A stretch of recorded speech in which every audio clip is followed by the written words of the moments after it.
Welcome to After Dark with Scott Clark. I'm Scott Clark, and I think it's after dark, at least in my area. So thank you guys so much for being here tonight. We're going to cover probably a lot of ground tonight. This is going to be at least a couple of hours tonight. Hopefully you can stay up, and or you could watch the stream when it's up later. That's fine. Welcome to those of you who are watching the replay. I want to talk about Agenda 2030, but primarily from a biblical perspective, because the Bible actually has I believe the year 2030 in it.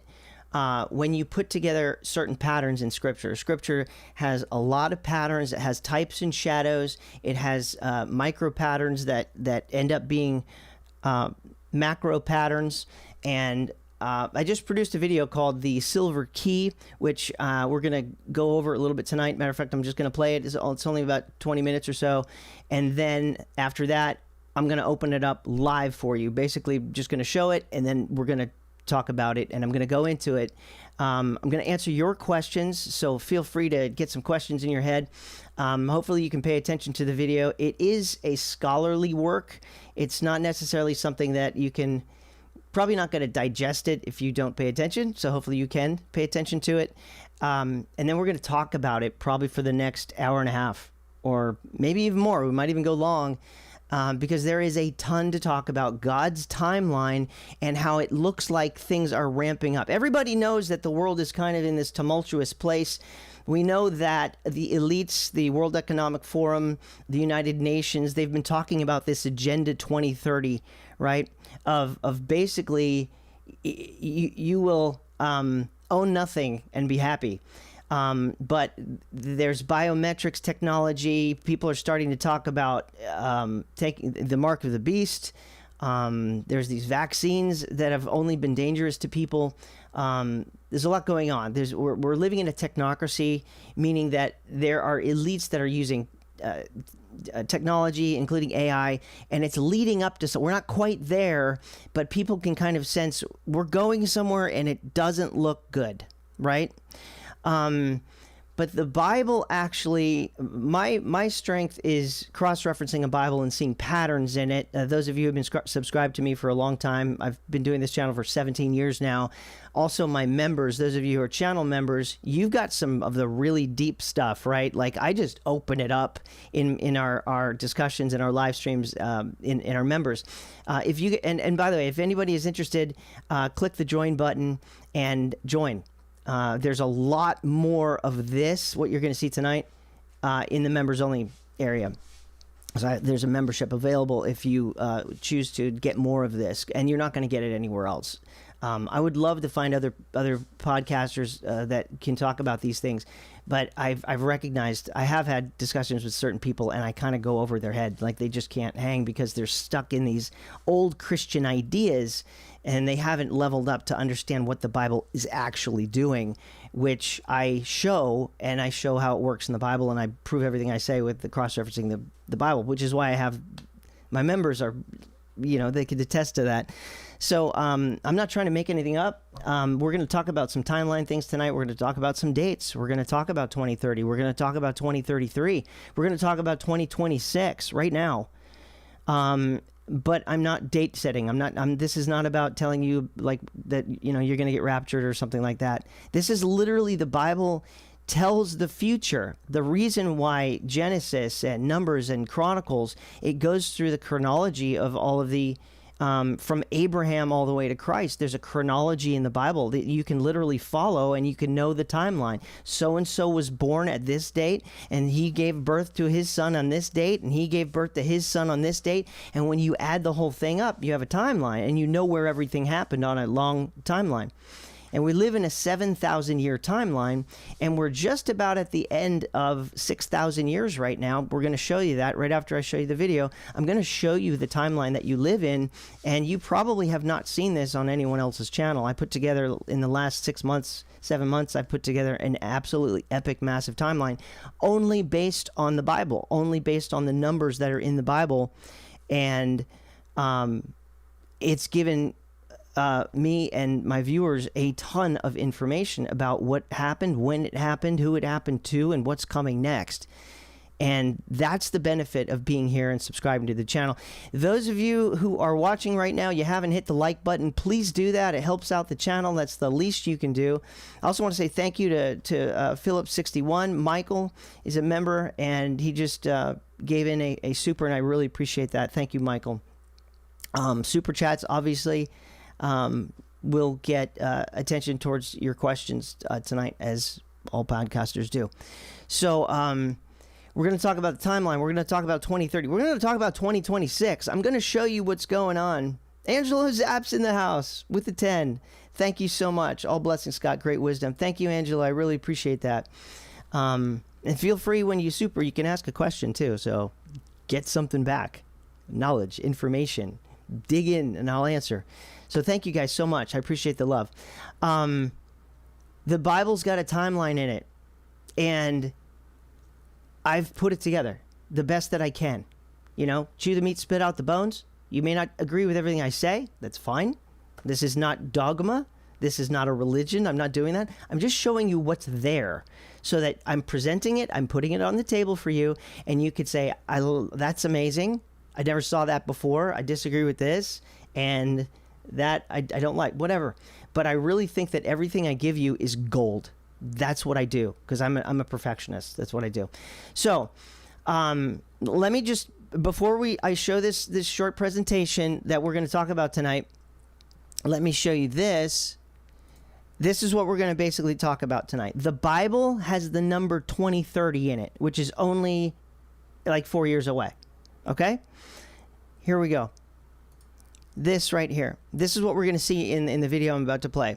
So Judah was betrayed for 20 pieces of silver, or Judah betrayed Joseph actually for 20 pieces of silver back in Genesis. And then he took his coat, Joseph's coat, and he dipped it in blood, and he deceived his father Jacob, whose name was changed to Israel, and said, Joseph's dead. He was mauled by animals. Okay? And so that was used as a deception. And then Joseph was sold into Egypt, and then that eventually brought the small family of the Israelites into Egypt, and then they grew into a nation over 430 years, and then they were effectively born out of Egypt through water, through the Red Sea, 430 years later. So that needed to happen so that Israel could actually be conceived, gestated for 430 years, and then born out with Moses. So Joseph basically was in charge of Israel's conception into their mother Egypt, and then they grew, gestated for 430 years, and then Moses was in charge of the birth, getting them out the birth canal through the Red Sea, and then the baby was free and born. And in Genesis 4:22, God tells Moses to tell the Pharaoh, "Let my people go, for Israel is my firstborn son." So that language is real. Judas then, with Jesus, Judas betrays Jesus for 30 pieces of silver. And when I first was studying this 4 years ago, I did a video about this. Knowing the types and shadows, I was really questioning if Joseph is a type and shadow of Jesus, then why are the numbers different? Because that doesn't make a clean parallel, and it bothered me. I didn't understand why, but now we understand why, because I've put this together. There's a piece that I didn't have, and you're going to see what that piece is tonight. Judas betrays Jesus for 30 pieces of silver, and then the dipped part wasn't a coat this time, but it was he took bread, which Jesus is the bread of life. He dipped it in wine, representing blood. He hands it to Judas, and that revealed Judas as the betrayer. So with Judah, it was a concealment. With Judas, it was a reveal. So there's that duality and sort of mirror reversal of concealment and then reveal. But there's one more piece which brings us to the combination of 20 and 30 pieces of silver. And that, my friends, is the silver key right here. And stay tuned, watch this, pay attention if you can, because this is absolutely amazing.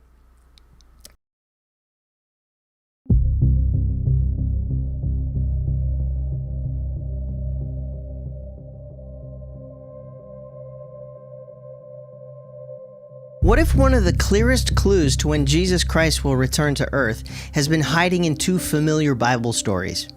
Why was Joseph betrayed by Judah for 20 pieces of silver, but Jesus was betrayed by Judas for 30 pieces of silver?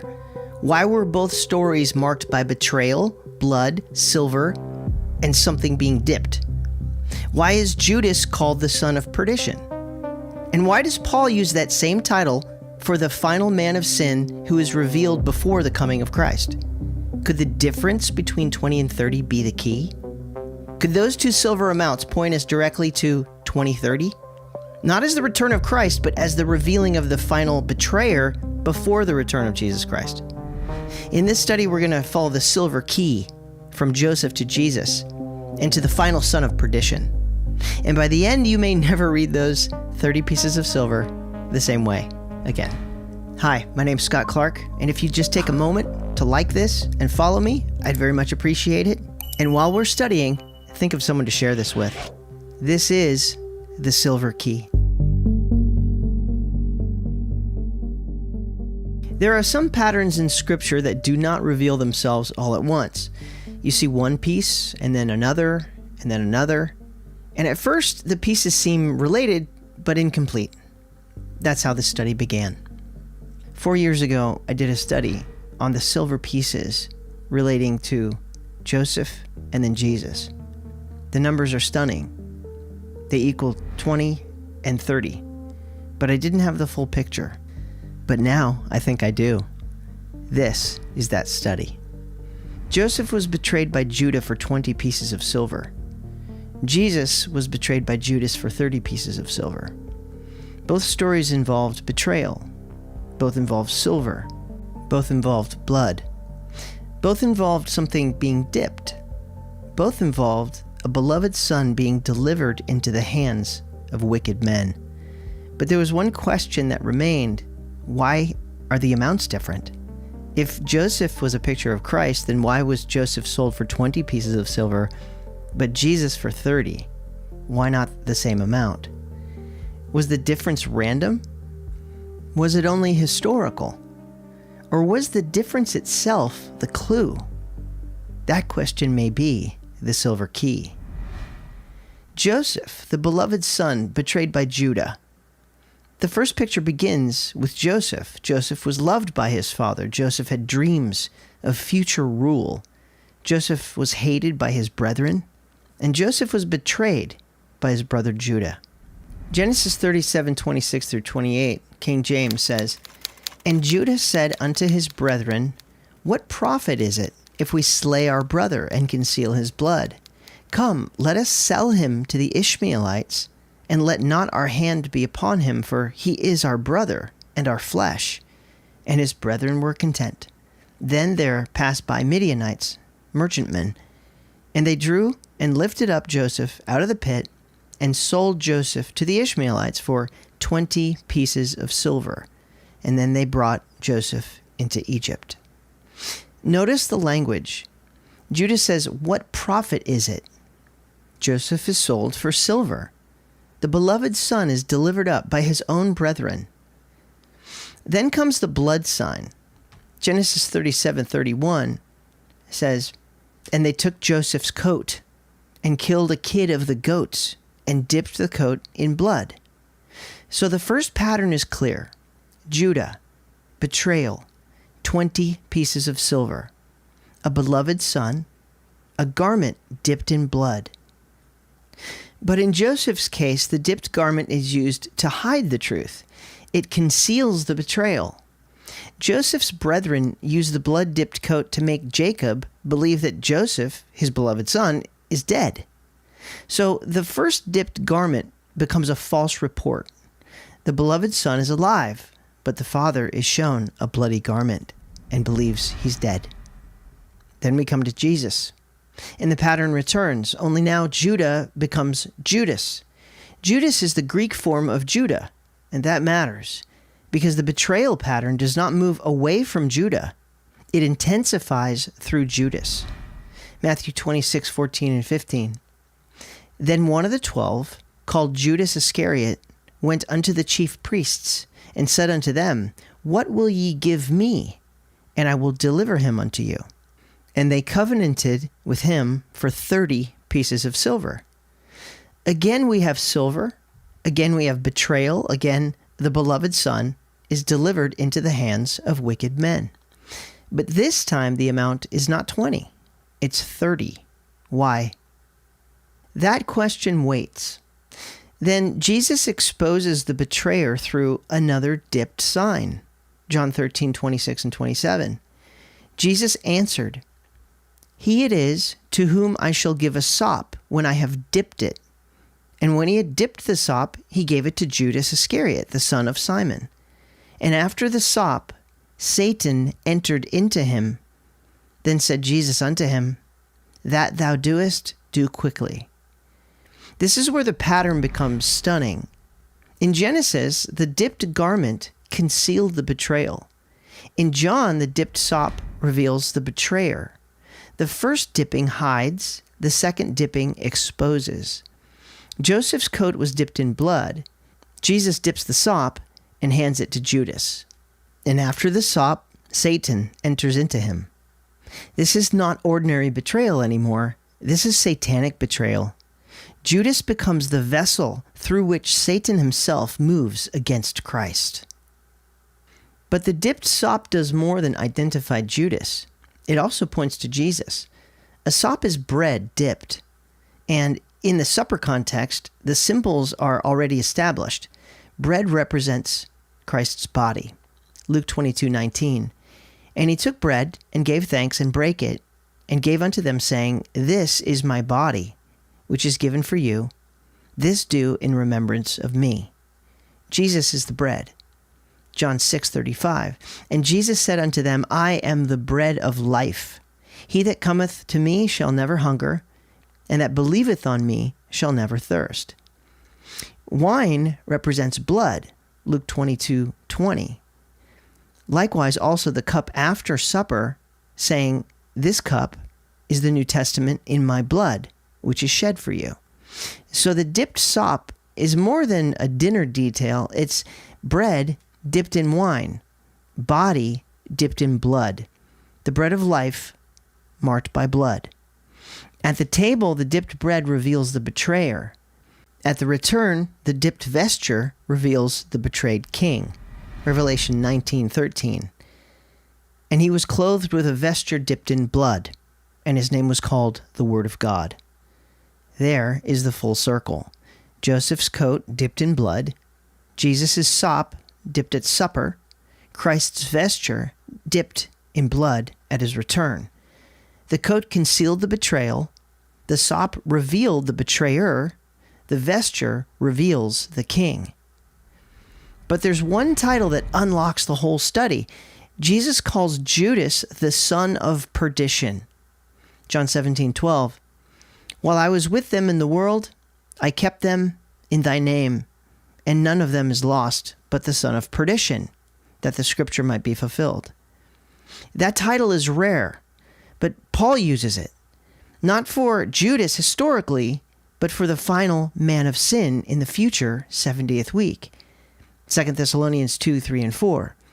Let no man deceive you by any means, for that day, the day of Christ, his return, he shall not come, except there come a falling away first, and that man of sin be revealed, the son of perdition, who opposeth and exalteth himself above all that is called God, or that is worshipped, so that he, as God, sitteth in the temple, showing himself that he is God. And then shall that wicked be revealed. This means Judas was not merely a betrayer. Judas was a pattern. He was the first son of perdition connected directly to Christ's betrayal. The final son of perdition is the man of sin, the Antichrist, as some call him. And he's revealed before the coming of Christ, before the day of the Lord. This matters because the son of perdition does not mark the return of Christ. He marks the event that comes first. Paul says, for that day shall not come except there come a falling away first. So the revelation of the man of sin is a prior event. It comes before the day of Christ. The betrayer is revealed before the king is revealed. Now, watch the connection deepen. When Judas received the dipped sop, Satan entered into him. John 13:27. And after the sop, Satan entered into him. But in Revelation, the beast is also empowered by Satan. Revelation 12:9. And the great dragon was cast out, that old serpent, called the devil and Satan, which deceiveth the whole world. Then Revelation 13:2. And the dragon gave him, the beast, the man of sin, the son of perdition, the dragon gave him his power and his seat and great authority. So Judas and the beast are connected by more than betrayal. They're connected by satanic empowerment. Judas was entered by Satan. The beast receives power, seat, and authority from the dragon. The first son of perdition betrayed Christ personally.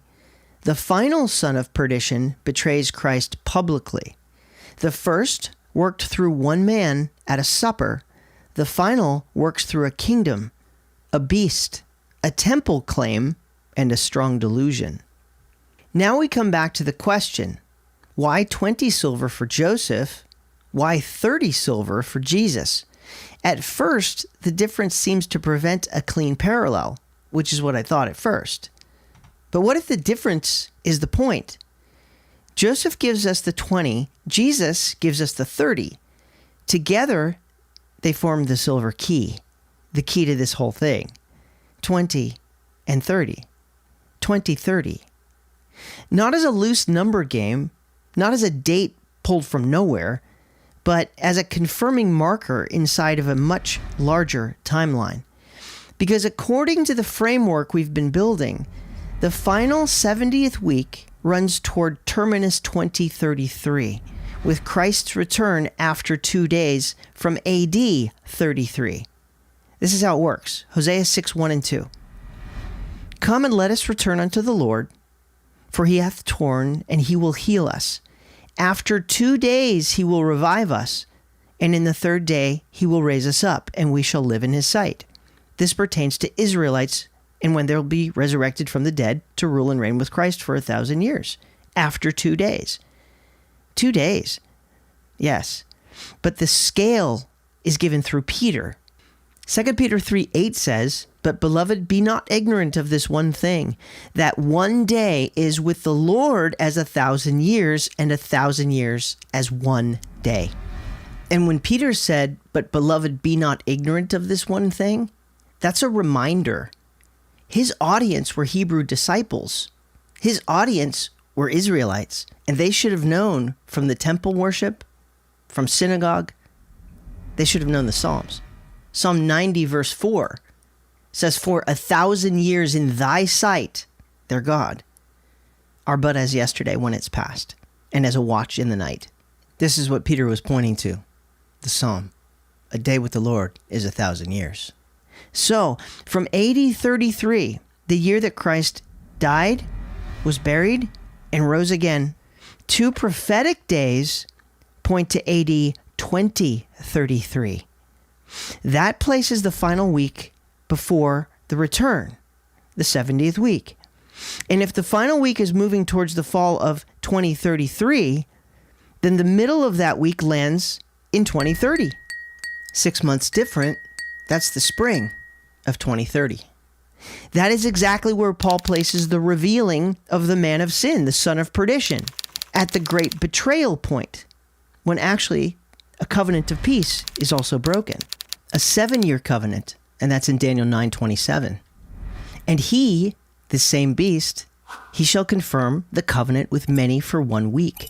And in the midst of the week, 2030, he shall cause the sacrifice and the oblation to cease. And for the overspreading of abominations, he shall make it desolate, even until the consummation. That means the end. And that determined shall be poured upon the desolate. That's what's next. A covenant for 1 week of peace. 2 Thessalonians 2:3 says, Except there come a falling away first, and that man of sin be revealed, the son of perdition. The day of Christ cannot come. Then verse 4 shows what he does. So that he as God sitteth in the temple of God, showing himself that he is God. And verse 8 says, And then shall that wicked be revealed. That's the revelation of the beast at the midpoint. Now, he's not yet destroyed. He's revealed. He sits in the temple of God. He shows himself. He claims to be God. He claims what belongs to Christ. And then comes the later destruction. Verse 8. And then shall that wicked be revealed when he sits in the temple, whom the Lord shall consume with the spirit of his mouth and shall destroy with the brightness of his coming. So the order's clear.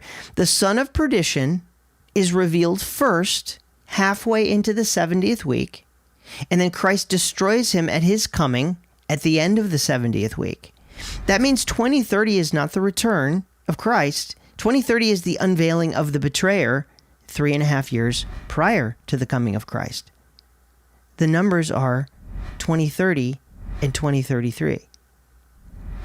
This also fits Revelation 11. The two witnesses prophesy for 1,260 days in the first half of the 70th week. That's 3.5 years. Revelation 11:3. And I will give power unto my two witnesses, and they shall prophesy 1,260 days. That's 3.5 years.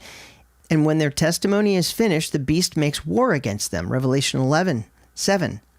And when they shall have finished their testimony, the beast that ascendeth out of the bottomless pit shall make war against them. This means the betrayal comes after witness. That's important. Judas did not betray Christ from a distance. He walked with him, he heard him, he saw the works, he sat at the table, and then he betrayed him.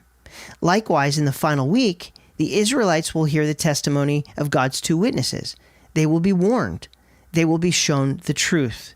They will be called back to the God of Israel and his Christ. And then comes the falling away. 2 Thessalonians 2:10 and 11 says, because they received not the love of the truth, that they might be saved, and for this cause God shall send them strong delusion, that they should believe a lie. That's Judas at full scale. Truth was present, witness was given, the betrayer was then revealed. Satan empowered the deception, and many will choose the false king. And that brings us to this phrase, the falling away. So now we need to understand what that falling away actually is. It's not simply people who never heard the truth. It's not merely ignorance of outsiders. The falling away is a drawing back after light has been given. Jesus described this in the parable of the sower, Luke 8:13. And they on the rock are they which, when they hear, they receive the word with joy, and these have no root, which for a while believe, and in a time of temptation fall away. That phrase is critical. For a while believe. They are not described as those who never received anything. They hear the truth. They receive the word with joy. They believe for a while. This is in the first 3.5 years of the 70th week, which is 7 years long. But they have no root. Then comes the time of temptation, beginning in the middle of the 70th week until the end. And in the time of temptation, the time of Jacob's trouble, they fall away from that truth. That's the falling away that Paul talked about. The falling away is the timing of what's called the tribulation period. 3.5 years, the middle of the 70th week to the end. And that's exactly the kind of test the latter half of the 70th week would bring. After the two witnesses have testified for 3.5 years, 1,260 days, the son of perdition is revealed. The beast is empowered by the dragon. The pressure becomes visible, public, and deadly. And then the question becomes unavoidable. Will they believe Christ, or will they draw back? Hebrews gives the language we need, Hebrews 10:37 through 39. For yet a little while, and he that shall come will come, and will not tarry. Now the just shall live by faith, but if any man draw back, my soul shall have no pleasure in him.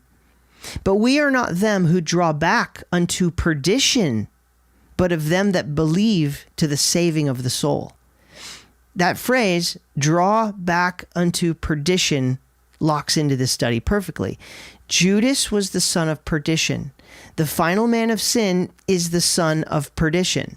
And Hebrews warns that some Hebrews may draw back into perdition in the latter half of the 70th week.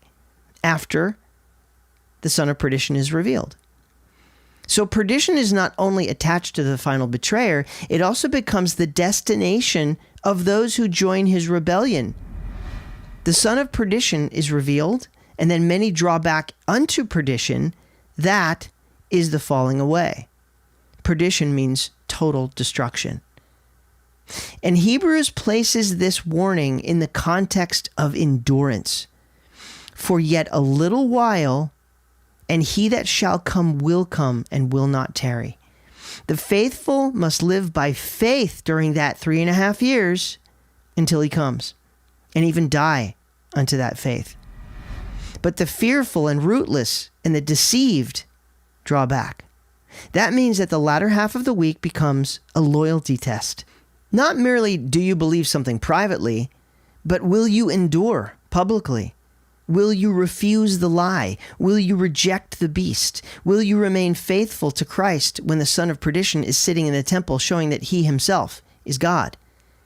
Now, this is where the mark of the beast fits. The mark of the beast is not just a random end time symbol. It's the outward action of the inward falling away. It's the public signature of drawing back into perdition. Revelation warns plainly, 14:9-11. And the third angel followed them, saying with a loud voice, If any man worship the beast and his image and receive his mark in his forehead or in his hand, the same shall drink of the wine of the wrath of God. Perdition. Then immediately after that warning, the faithful are identified. Revelation 14:12. Here is the patience of the saints. These are Hebrews. Faithful Hebrews. Here are they that keep the commandments of God and the faith of Jesus. So there's two groups, one that receives the mark and worships the beast, the other keeps the commandments of God and the faith of Jesus. One draws back into perdition and the other believes to the saving of the soul. And this is why Hebrews 6 becomes so serious. Hebrews 6, 4-6. For it is impossible for those who were once enlightened and have tasted the heavenly gift and were made partakers of the Holy Ghost, this is Israelites pointing back to Acts chapter 2, and have tasted the good word of God, the truth, and the powers of the world to come, if they shall fall away, to renew them again unto repentance, seeing they crucify to themselves the Son of God afresh and put him to an open shame. So it's saying it is impossible for those who were once enlightened, if they shall fall away, the mark of the beast, it's impossible to renew them again unto repentance. This is not describing a small mistake. This is a moment of weakness. This is a falling away after enlightenment of the truth, after tasting the good word of God in the first half of the 70th week, after tasting the powers of the world to come, meaning Israel, immortal. Within the final week framework, that fits the testimony of the two witnesses. They testify, they warn, they show forth truth. The Israelites hear. Some receive for a while, but then comes the son of perdition, then comes the beast, then comes the mark, then comes the final choice. And after that choice, there's no repentance. That's why the mark of the beast is so final. It's not simply a political act, it's a covenant betrayal. It is Judas repeated at full scale. And then we have to ask carefully, why does the world also seem so focused on 2030? The powerful of this age have their own 2030 language, their own 2030 goals, their own vision of transformation, their own public 2030 agenda. Now, I'm not saying this proves the prophecy. The Bible proves the Bible, but it does raise the question, why are they focused on 2030? What do they believe is coming? What are they preparing for? Why does the world have its own transformation language attached to the same number that appears in this verse chain as the midpoint betrayal marker? Is this a coincidence? Maybe, maybe not. But then Scripture already gives us 20 silver, 30 silver, Judas, son of perdition, Satan entering Judas, the dragon empowering the beast, a temple claim, a falling away, a strong delusion, a drawing back into perdition, a mark that finalizes the betrayal, and a midpoint before the coming of Christ. Now, suddenly 2030 does not feel like a random year. It feels like the number was waiting for the timeline. It was waiting for us to understand this. So here's the whole picture. Joseph was betrayed by Judah for 20 pieces of silver. His coat was dipped in blood. Jesus was betrayed then by Judas for 30 pieces of silver. And Jesus exposed him with a dipped sop, bread dipped in wine representing blood. Then Satan enters Judas. Judas is called the son of perdition.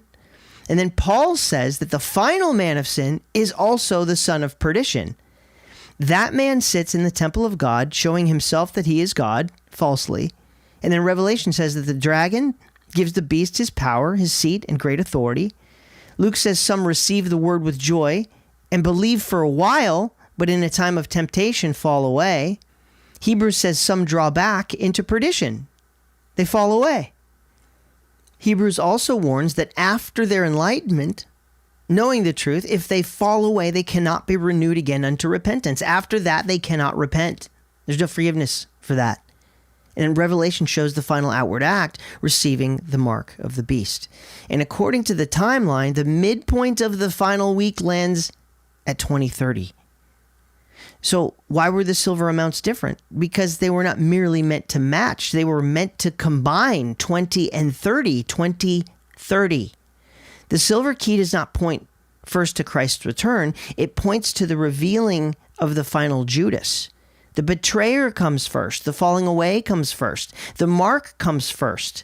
The king comes after, in which he will rule and reign in his day, the day of Christ. A day with the Lord is 1,000 years. Revelation 19:13 says, "And he was clothed with a vesture dipped in blood, and his name is called the Word of God." The first dipped garment concealed the betrayal. The dipped sop revealed the betrayer, and the final dipped vesture reveals the king when he returns. That's the silver key. It was telling us the midpoint of the 70th week. Judas sold Joseph for 20 pieces of silver. Judas sold Jesus for 30 pieces of silver. And the final son of perdition may be revealed at 2030 in Jerusalem, in a temple that is not yet built, because there's a Dome of the Rock sitting on the spot that it needs to be rebuilt. The final son of perdition may be revealed at 2030, not to announce the return of Christ, but to begin the last great betrayal before Christ destroys him at his coming. That's the silver key. Thank you for your time and attention. Please take a moment to like this. You could follow me, and you could also share this with somebody who you think might need this. This is just a small piece of the 7,000-year timeline and the events to come. If you'd like to know more, stick with me. I've got a lot more for you that you will not get anywhere else. God bless.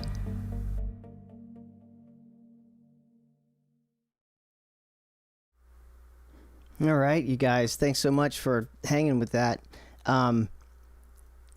Is that amazing or what? There's a reason for those numbers. There's a reason that the silver was 20 and 30.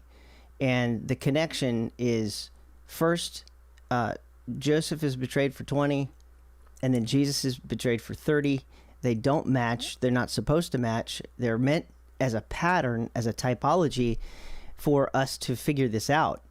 And the connection between Judas and the final man of sin, son of perdition, also known widely as the Antichrist, is the fact that they were both indwelt by Satan himself, or given power by him.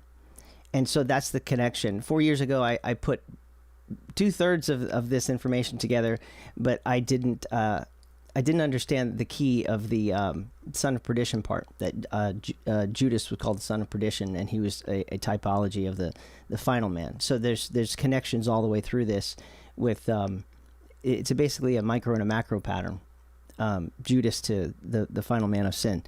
So I appreciate you guys watching that. Feel free to ask any questions, and I'll see if I can get to them.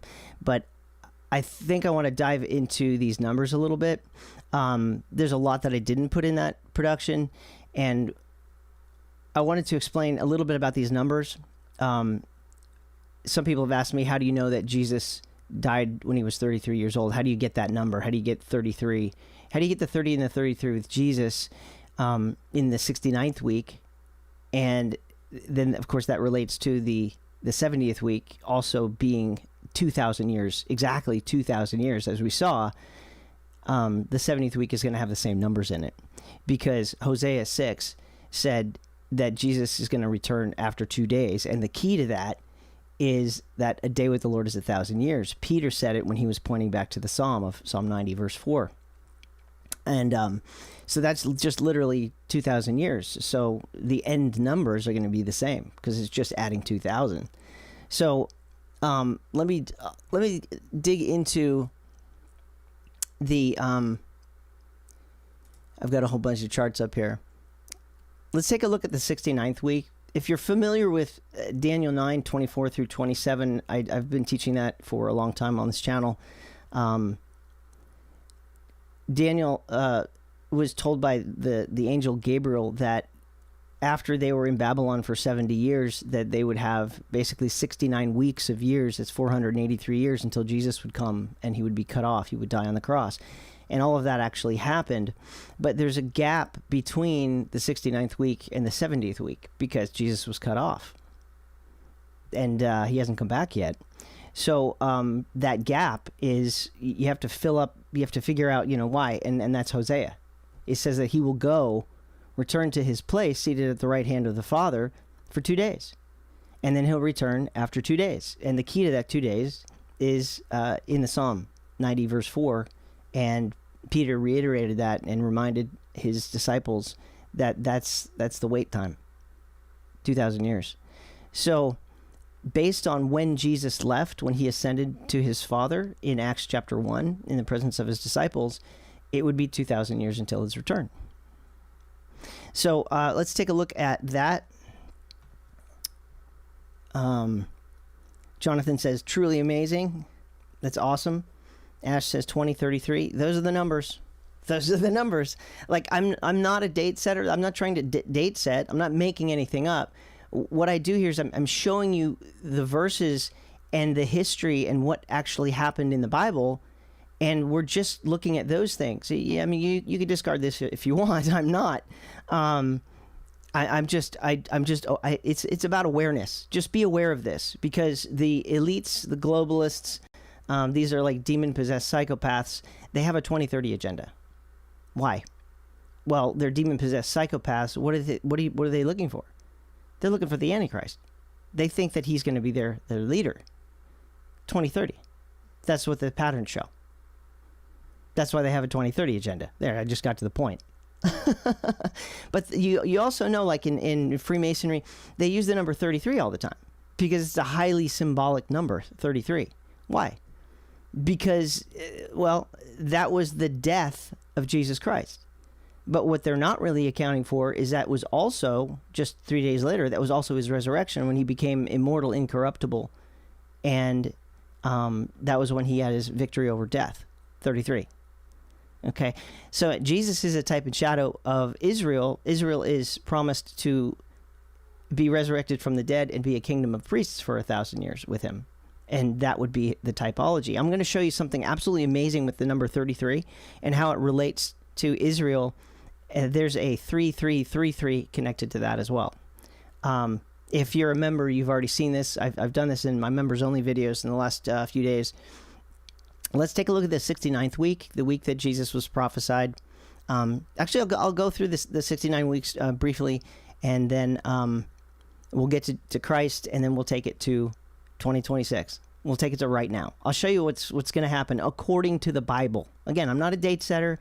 If this doesn't work the way it is, I'm not saying I'm a prophet. I'm just saying that I'm a student, and I'm just trying to teach what I've learned. Okay. Let's go here. Okay, so I made this. Let me back up. For those of you who are unaware, I know I got a lot of new viewers all the time. My subscribers and certainly members know this. In the last year, I put together literally a 7,000-year timeline which God created everything in 6 days, and then he rested on the seventh day.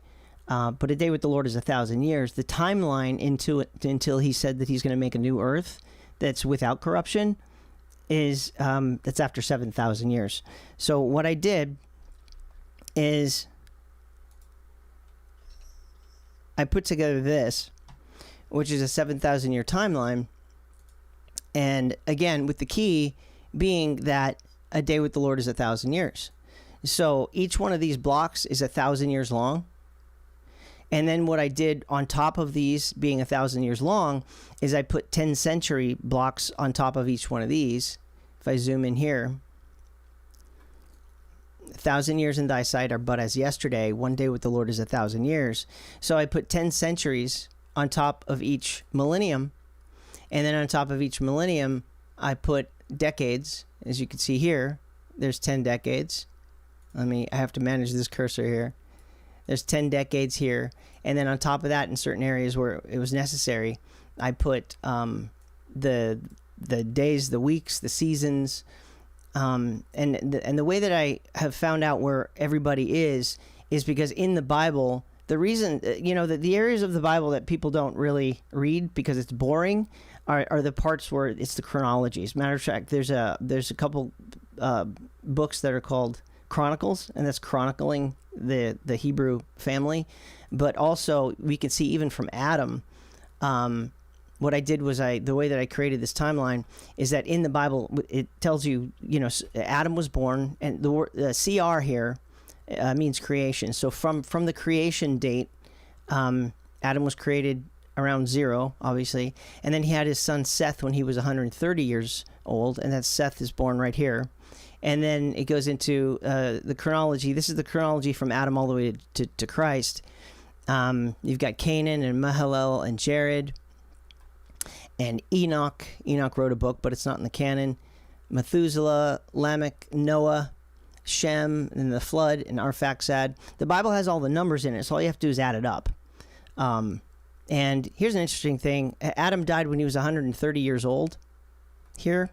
And when Adam ate of the tree of the knowledge of good and evil, God told him not to eat of it, because he said, but of the tree of the knowledge of good and evil thou shalt not eat of it, for in the day that thou eatest thereof thou shalt surely die.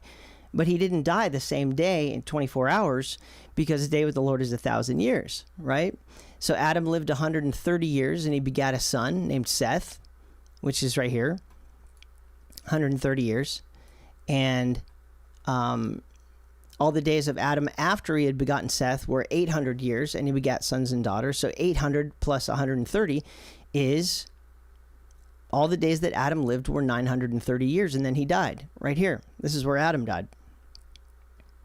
And that's why God could say, in the day that you eat of this tree, you shall surely die, because he died in the 10th century, but he was just 70 years short of getting to the second day, because the second day is here.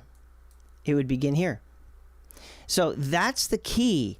And I think a lot of Christians don't really know this, that the key to the timeline is that a day with the Lord is 1,000 years. So then in here, I have a lot of different people who are born. I'll bypass that. A lot of you guys who are channel members, we've been through a lot of these things. This is when Israel was taken into Egypt and became the firstborn son of God nationally. There was a conception, gestation, and a birth. Joseph brought his family into Egypt, which is the mother of Israel, and they were free for 30 years. But then they were put into bondage and enslaved here.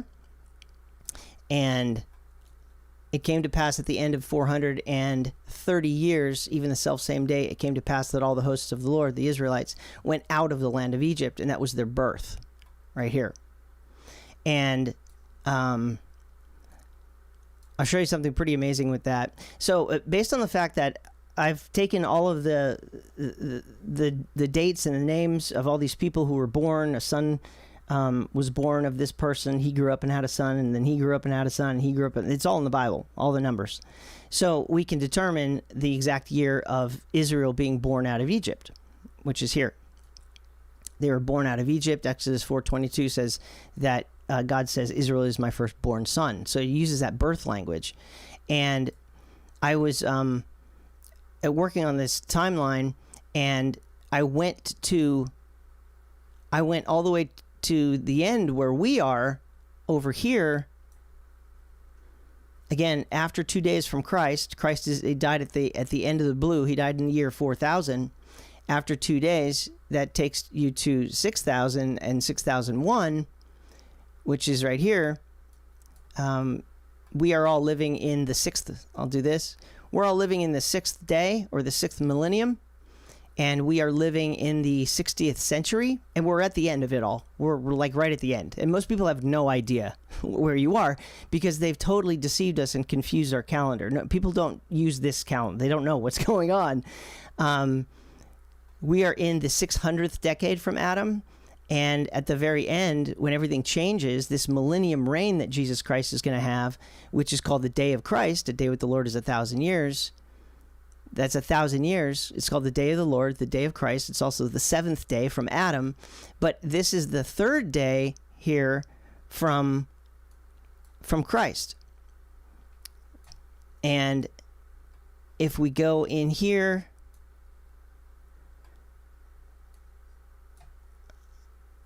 just managing this cursor in the software. My software doesn't pick up my actual cursor, so I have to make this one and then just drag it around.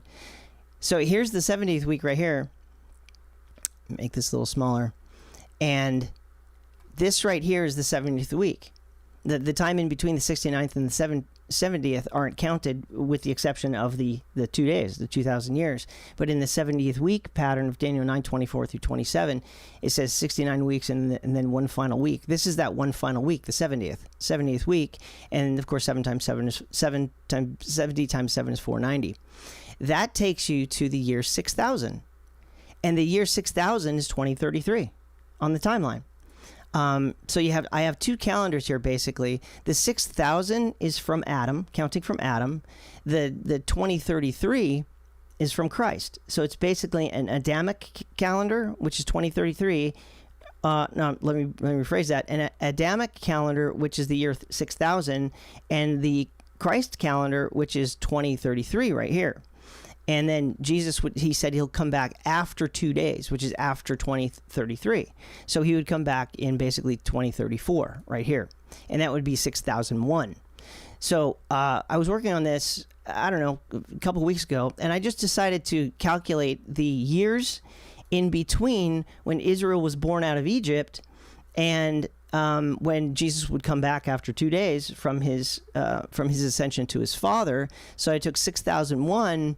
And I'll just go back to here. I'll show you what that actual year is. This is the only way I can do this. Okay, there's Israel and Babylon. Okay, there's their birth right here. So Israel's born out of Egypt. And from calculating all of these births, the chronology of the Israelites, it takes us to the birth being God's firstborn son. They were born in the decade 267, and this is just 2 years shy of the year 2670, which would be the last box right here.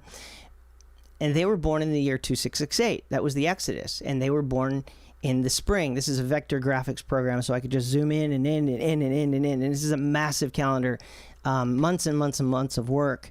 And so they were born as a nation was born out of a nation in the first month of the spring, and which is on Israel's calendar, it's the first month of the year to them, as it says right here, this month shall be unto you the beginning of months, it shall be the first month of the year to you. So they had a different calendar. Our calendar begins in the fall, disregarding the January 1st nonsense, because that's not the new year, according to God. But they were born right here. Right? Passover is when the firstborn of Egypt died, and that was the final push for the Pharaoh to say, okay, get out. So they started to leave. They didn't have time to leaven their bread the next day in the morning, and so that's why that feast day is called the Feast of Unleavened Bread. Israel starts moving, and then you can go through the verses, and they camped for 3 days until they got to the Red Sea. and then the Red Sea crossing was on first fruits here. So that was in the year 2668. So what I did was I went to 6001, which is where Jesus would come back, and I subtracted 2668, and I found an absolutely amazing number. It's this.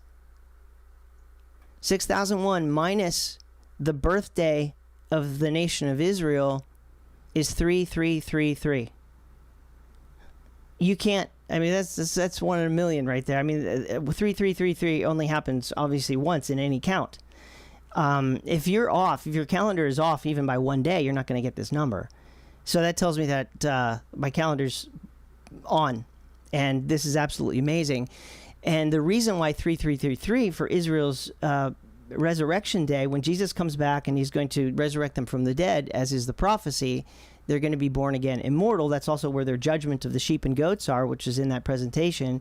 And they're going to have, Jesus said that he's going to, as a shepherd, divide the sheep from the goats of Israel, the ones who took the mark of the beast and the ones who didn't. The ones who had their heads cut off, it's in Revelation, it talks about many will have to lose their heads in that time period. But they're the ones that get to reign because they prove their faith by that and by not taking the mark of the beast. But there's a punishment, obviously, for not taking the mark of the beast, and that's getting their heads cut off. This isn't you, this is them. And so their next birthday, born from the dead, as Jesus was born from the dead, as it says in Colossians 1:18, he is he's the head of the body, the firstborn from the dead.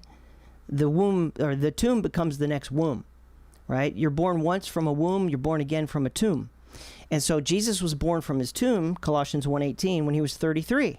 Well, Israel is born from their tomb at 3333 because now it's of biblical proportions, and that is absolutely astonishing. It's a 3333. So that takes us all the way over to here. And so I have it right here. The Israel's age at their rebirth is 3333, as Jesus, and I'll show you this, Israel replaces 33.33% of the sons of God. We'll do that in a minute. Everything is connected, and everything's absolutely like amazing how God does this. Let me just go back a couple thousand years here. Again, right here, after 2 days, he will revive us, and in the third day, he will raise us up from the dead, and we shall live in his sight for 1,000 years. That's their prophecy in Revelation 20, verse 6. But a day with the Lord is 1,000 years. So that's the key. That's the key. And most people don't know this. But let's go in here in the 40th century, and I will show you how, because a lot of scholars have sort of wondered what Jesus' age was. They've said everything from like 29 to 34 years old. But the reality is that the Bible tells us. The Bible tells us how old he is. So here we are in the 400th decade, and this is the 69th week of the prophecy that Jesus would be cut off after 69 weeks. And so, let me just zoom in right there. Okay, so there's the 69th week. It's a week of years. You know, days can be 1,000 years. A week can be 7,000 years, or a week can be 7 years. It just, context determines what you're looking at. Here's what's really interesting. So this is that area where Jesus' ministry was, right in here. Put that up like that. And he had a ministry of 3 years, which I'll show you the verses in a minute. But he began his ministry in the spring to the spring, to the spring, to the spring. So in the Bible, you will find that there's 4 Passovers, because that's what we're talking about. His ministry was from Passover to Passover to Passover to Passover, and the final Passover here, they killed him.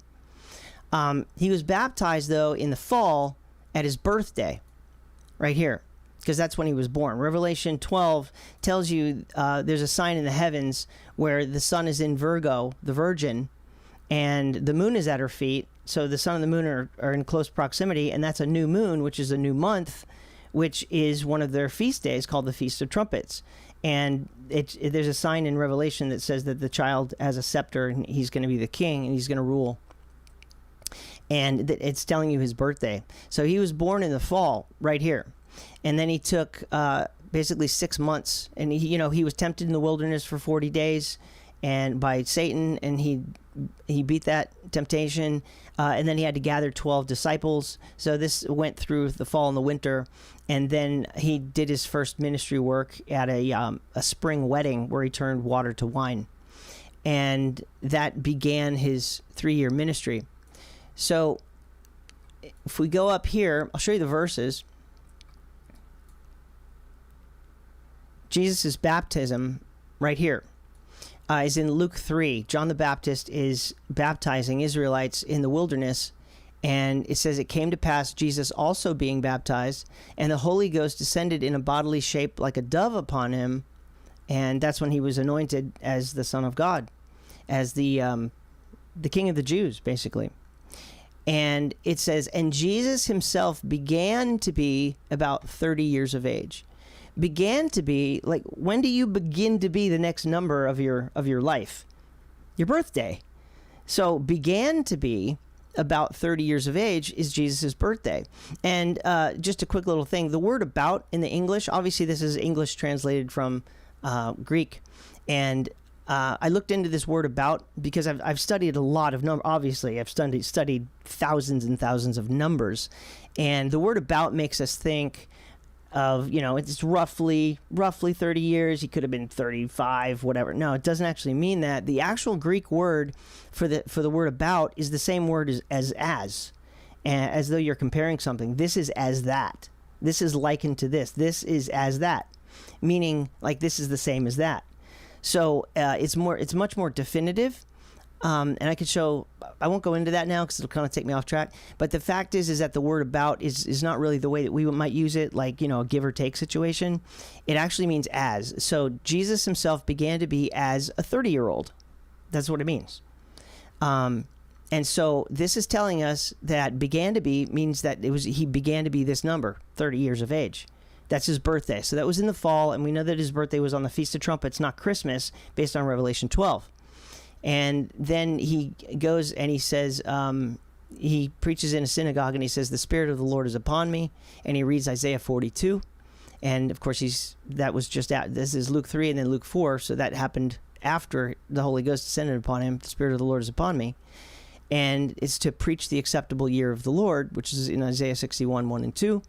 And that would be also when he rode into Jerusalem on a donkey 4 years before he was killed.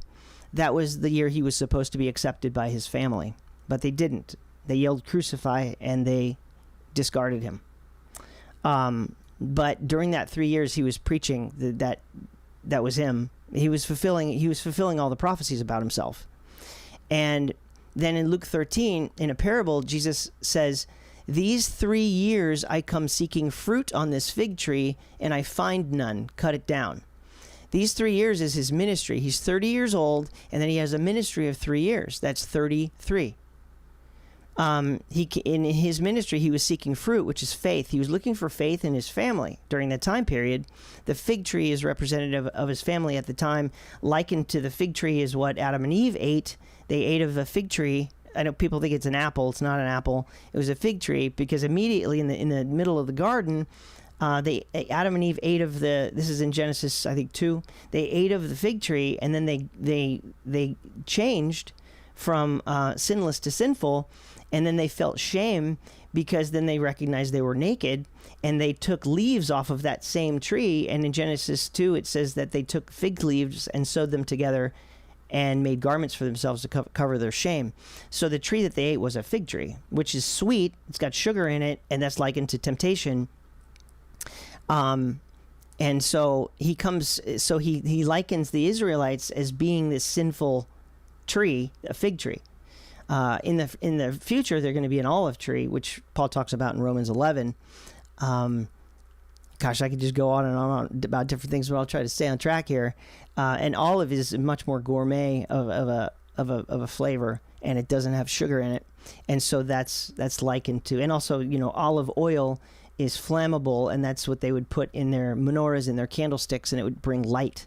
So all of that has to do with the exact opposite of the fig tree. The fig tree brought death and darkness, and the olive tree brings light and truth, really, and a sinless nature. So there's two different trees involved: the tree of life, which is the olive tree, and the tree of death, which is the fig tree. He likens his family to the tree of death at this point, because they're not yet glorified. They're in the Adam nature. They're mortal. He comes seeking faith in the Israelites as a fig tree, and he says, cut it down. And eventually they were cut down in 70 AD. So Jesus is 33 years old. And back to this right here. He's 30 years old here. And then he's preparing his ministry for 6 months during the fall and the winter. And then he begins his ministry, and he preaches, is looking for faith in his family for 3 years, which is from the spring to the spring when he was 31. From the spring to the spring, he's 32. From the spring to the spring, he's 33 years old. So Jesus died, and he was buried, and he rose again, born again at the number's 33. But he's a type and shadow for the Israelites who are born again. And born again actually means that. It means you're born once out of a womb. You're born again out of a tomb. I've got a video on that. I'll put it in the description later if you want to see that. I go through all the verses. I know a lot of Christians think they're born again because they have a faith in Jesus. That's not exactly what Jesus meant in John 3 when he says you need to be born again. He was talking to the Israelites based on that they knew they were born out of their mother Egypt. And so this is the number, 33. All right? So you've got the numbers 30, which is in the middle of the 69th week, is 30, which began when Jesus was 27 years old. 27, 28, 29, 30. He's baptized at 30. His ministry is from 30 to 31, 32, and 33. And then he dies at 33, but he's born again, born from the dead. As Colossians 1:18 says that Jesus Christ was the first born from the dead. The tomb becomes the next womb. There's always two. Just like there's Adam, corruptible, and then there's Christ, incorruptible. There's born of a woman, and then there's born of God. There's born out of a womb, and then there's born out of a tomb. And most Christians don't understand this. And so the birth here, he's 33 years old. But then Jesus says that he's coming back. That's when he ascended to his Father, and he says that he's coming back in 2 days. And so when we zoom all the way out, and we add in the next 2,000 years, which is 2 days, in Hosea 6:2 up here again, it says, after 2 days, he will revive us. And in the third day, remember, Jesus was resurrected from the dead in the third day, right? Passover, unleavened bread, first fruits. And he was born again on first fruits. That was his birthday. He was born the first time on the Feast of Trumpets in the fall, and he was born again from the dead in the spring at first fruits. So you're going to have this typology of Christ to Israel. Israel was born out of their mother Egypt in the spring, and they're going to be born again in the fall. So it's a reversal, and I'll show you that. But after 2 days brings us all the way over to here. This is 2,000 years. Hosea's first day, Hosea's second day. And this is where we are. This is how this applies to you. We are in the 60th century. That began, actually, if we go over here, that began in 1935. 1934, actually. And when we get all the way over here, 2 days after Jesus Christ ascended to his Father, we are now at the 70th week, which is a mirror of the 69th week with the same numbers. Let me see if I have... Okay, let me do this, actually. I can actually put both of these on the screen at the same time. So if I go back 2,000 years, I'll show you how the 69th and the 70th week have the same numbers in it. And this is you need to know this. Most people don't understand this. So here's the 69th week right there. And it begins when Jesus is 27 years old, and it ends when he's 33 years old. Okay? Now, if I go over to that's the 69th week there on the bottom left, 69th week. And then we go to the 70th week right here. That begins in 2027 because you're just adding 2000. It's not complicated. You're just adding a 2 with 3 zeros to it. That's all it is. So it's the same numbers. You understand? I know you do. You guys are smart. So here we are in 2027. And this is not Gregorian. There is a little overlap with the Gregorian because the Gregorian calendar that we go by is off a little bit. So literally the actual from Adam, it's 2027 in the fall, but it's going to overlap with 26, which is right here. We're in 2026, but we're not in the fall yet. And that's when things change in the fall. So, that's what the 70th week looks like. It's from the Adamic calendar, which begins in the fall. It's 2027, but that's still going to be on our calendar 2026 in the fall. And then it goes to 2030 when Jesus was revealed by the Holy Spirit coming upon him. He was revealed on his 30th birthday. That's what I just showed you, the baptism. He was revealed as being the Son of God. And John the Baptist showed this as well, because he said that in that narrative of the baptism, he said that he was the Son of God, of whom he's not worthy to undo his shoe laces or buckle or something like that. But Jesus was revealed as the Son of God in 30, when he was 30 years old. The calendar is based on his life, his age. But what you just saw in the presentation I just showed you, the Antichrist, the son of perdition, will be revealed when he sits in the temple proclaiming that he is God. That's the same typology. Jesus is revealed in 30 as being the Son of God. The Antichrist is going to be revealed in 30. It's all the same typology. And that's the 2030 agenda, is what these people are looking for. These are satanic elites. That's right there.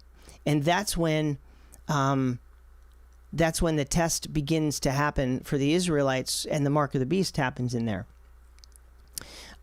There's going to be a new temple rebuilt. Obviously, there isn't a temple in Jerusalem right now, but there has to be, because of these prophecies that the man of sin goes into the temple to proclaim himself to be God, but there isn't one right now. So this is what we could be looking for right now, is that right now over the foundation stone where the temple used to be twice is this building called the Dome of the Rock, which is there on the left.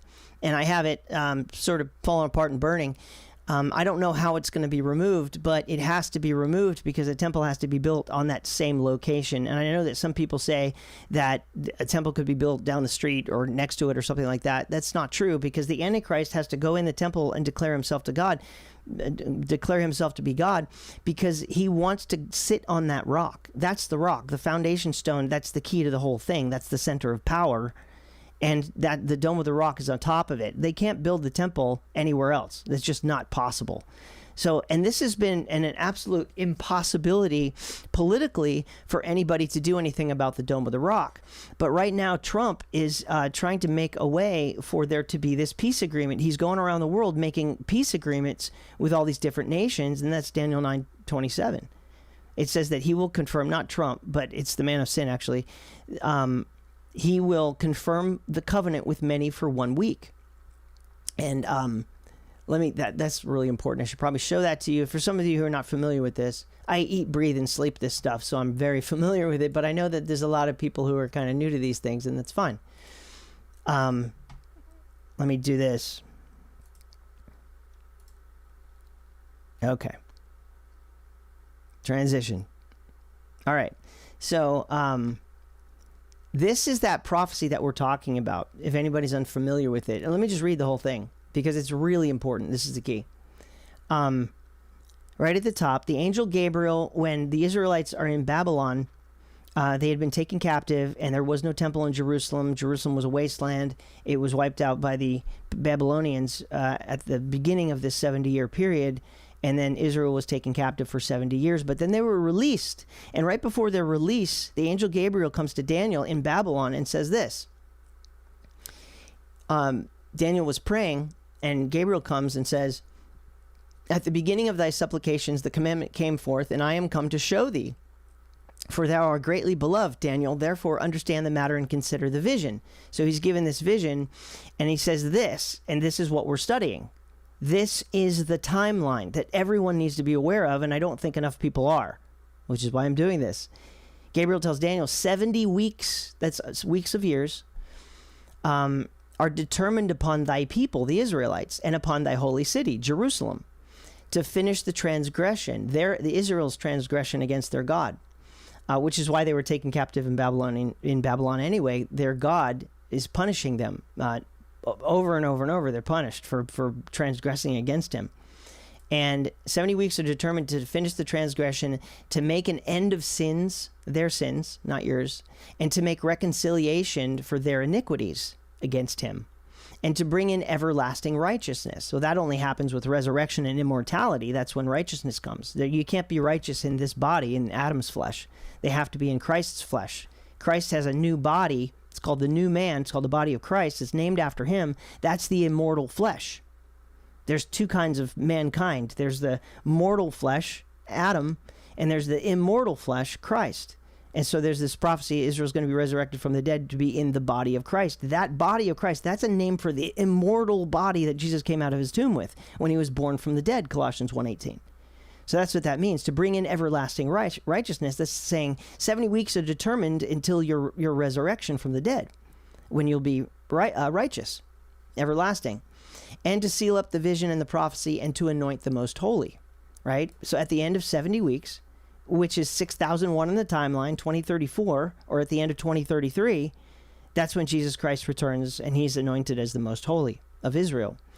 And it says, know therefore and understand that from the going forth of the commandment to restore and to build Jerusalem unto Messiah shall be 7 weeks and 62 weeks. So that's three score and 2 is a 62. So there's 7 and 62. You add those together at 69 weeks. I just showed you what happened at the 69th week. Jesus was baptized. He had a ministry for 3 years, and then he was cut off, and then he rose from the dead and ascended to his Father. That was the 69th week. That's what this part is. 7 weeks and 62 weeks, 69. That happened just as it was prophesied, exactly how it was prophesied. So that timeline began from their commandment to restore Jerusalem, means that they could get out of Babylon and go back and build the second temple, which they did. And then Jesus showed up after that timeline, and I'll show you that timeline because I already put it together.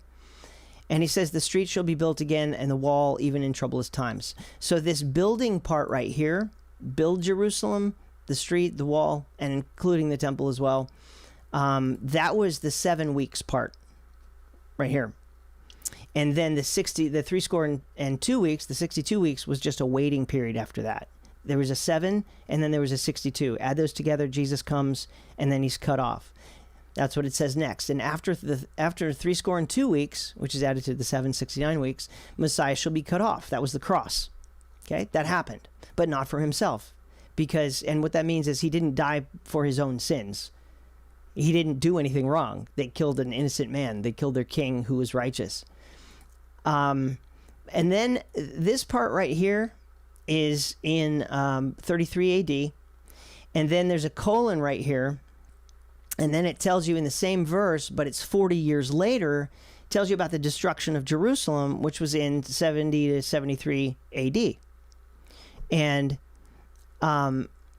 it says, and the people of the prince that shall come, talking about this person that we're talking about possibly coming in 2030, his people shall come to destroy the city and the sanctuary. So it also says that there will be a sanctuary. Even though it doesn't say up here, it says that they build a street and the wall. They also build a sanctuary, because here it says they're going to destroy it.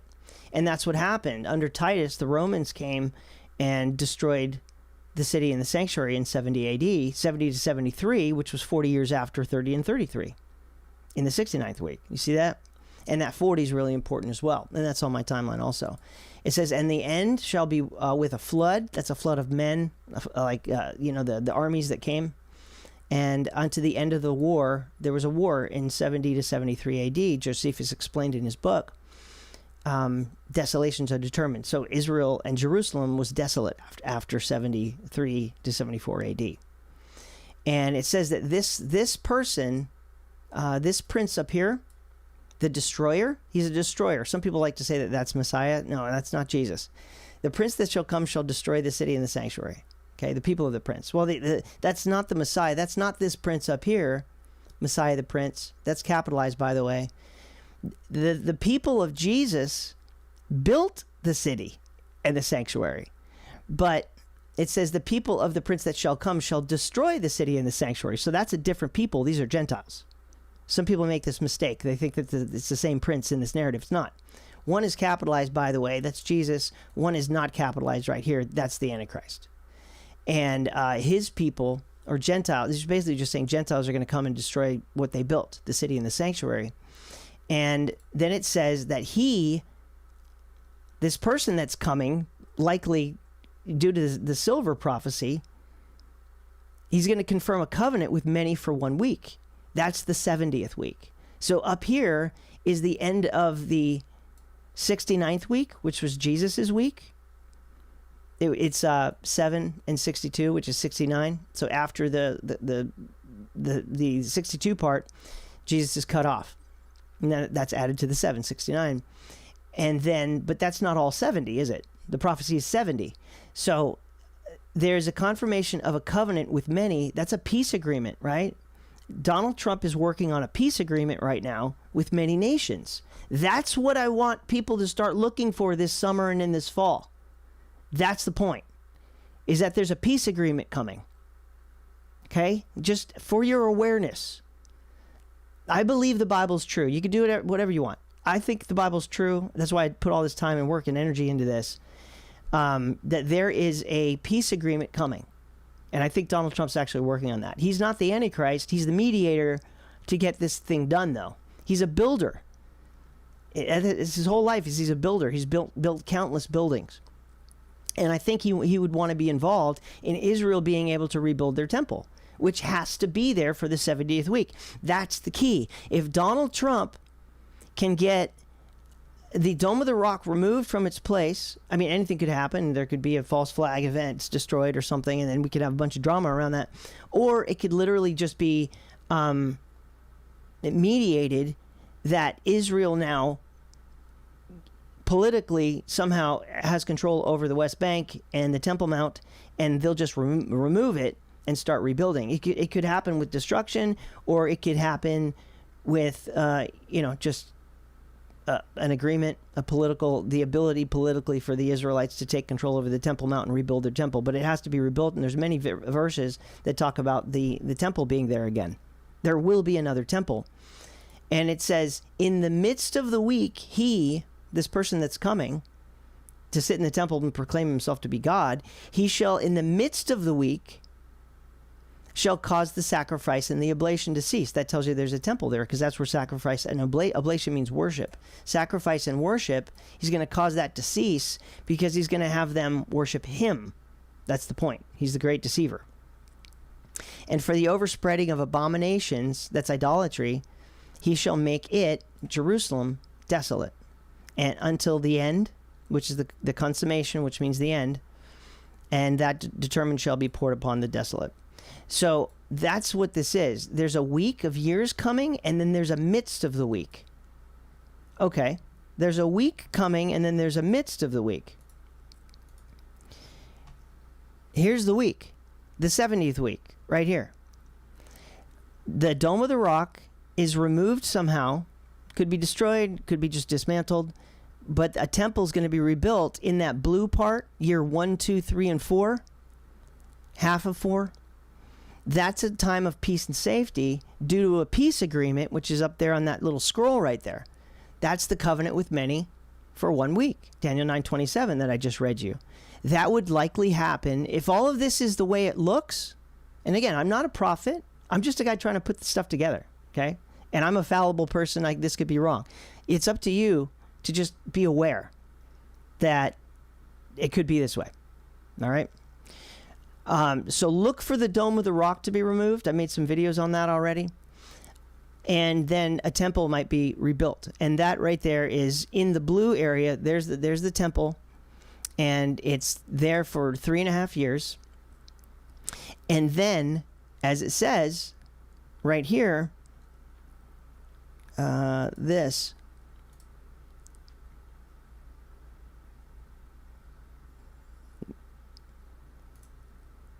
There's a covenant of peace. That's what a covenant is. It's of peace. You know, when you get married, it's a marriage covenant. Hopefully you're going to live in peace. A covenant is never a war. There is such a thing as a declaration of war, but that's not a covenant. A covenant is when you shake hands. Confirm the covenant with many for 1 week. That's 7 years. And in the midst of the week, he shall cause the sacrifice and the oblation to cease. That is when he takes over the temple, which is what I showed earlier. The 20 and 30 silver are pointing to that. All right.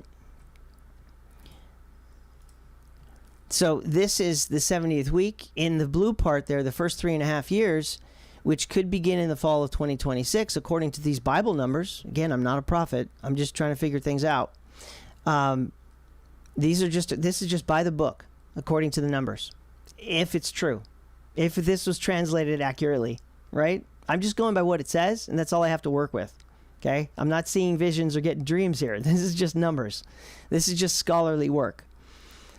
In the first 3.5 years, there's going to be 2 witnesses of God coming to preach the truth to the Israelites, because they're going to have to make a decision of whether to get their heads cut off as the rams, the sheep, Jesus' flock, or they're going to take the mark of the beast as the goats of Israel. That's the test. That's the trial. That's the tribulation period. That's when they could fall away from him, right? Paul talked about there's a falling away before Christ comes, before the day of Christ, in which I showed the falling away is in the red. The second half of the year 4 and 5 and 6 and 7. That is Jacob's trouble. It's when the son of perdition is in control of Jerusalem. That's when he implements the mark of the beast. I also have the first little season there, because I did a video on that. There's 2 little seasons. And it just means a little while that they have to go through this. They have to endure to the end of their life. And these are the numbers. Now, something really amazing. Let me find my cursor again. Well, I could do it on this one. Okay. This one does that's the 69th week right there. But you see the numbers are the same. 27, 30's in the middle, and 33 is the end. And then here you have 27, 30's in the middle, and 33 is the end. It's the same thing. The 69th and the 70th week are types and shadows of each other. The 69th week belonged to John the Baptist, got the first 3.5 years, and then Jesus got the second 3.5 years, and then that's here.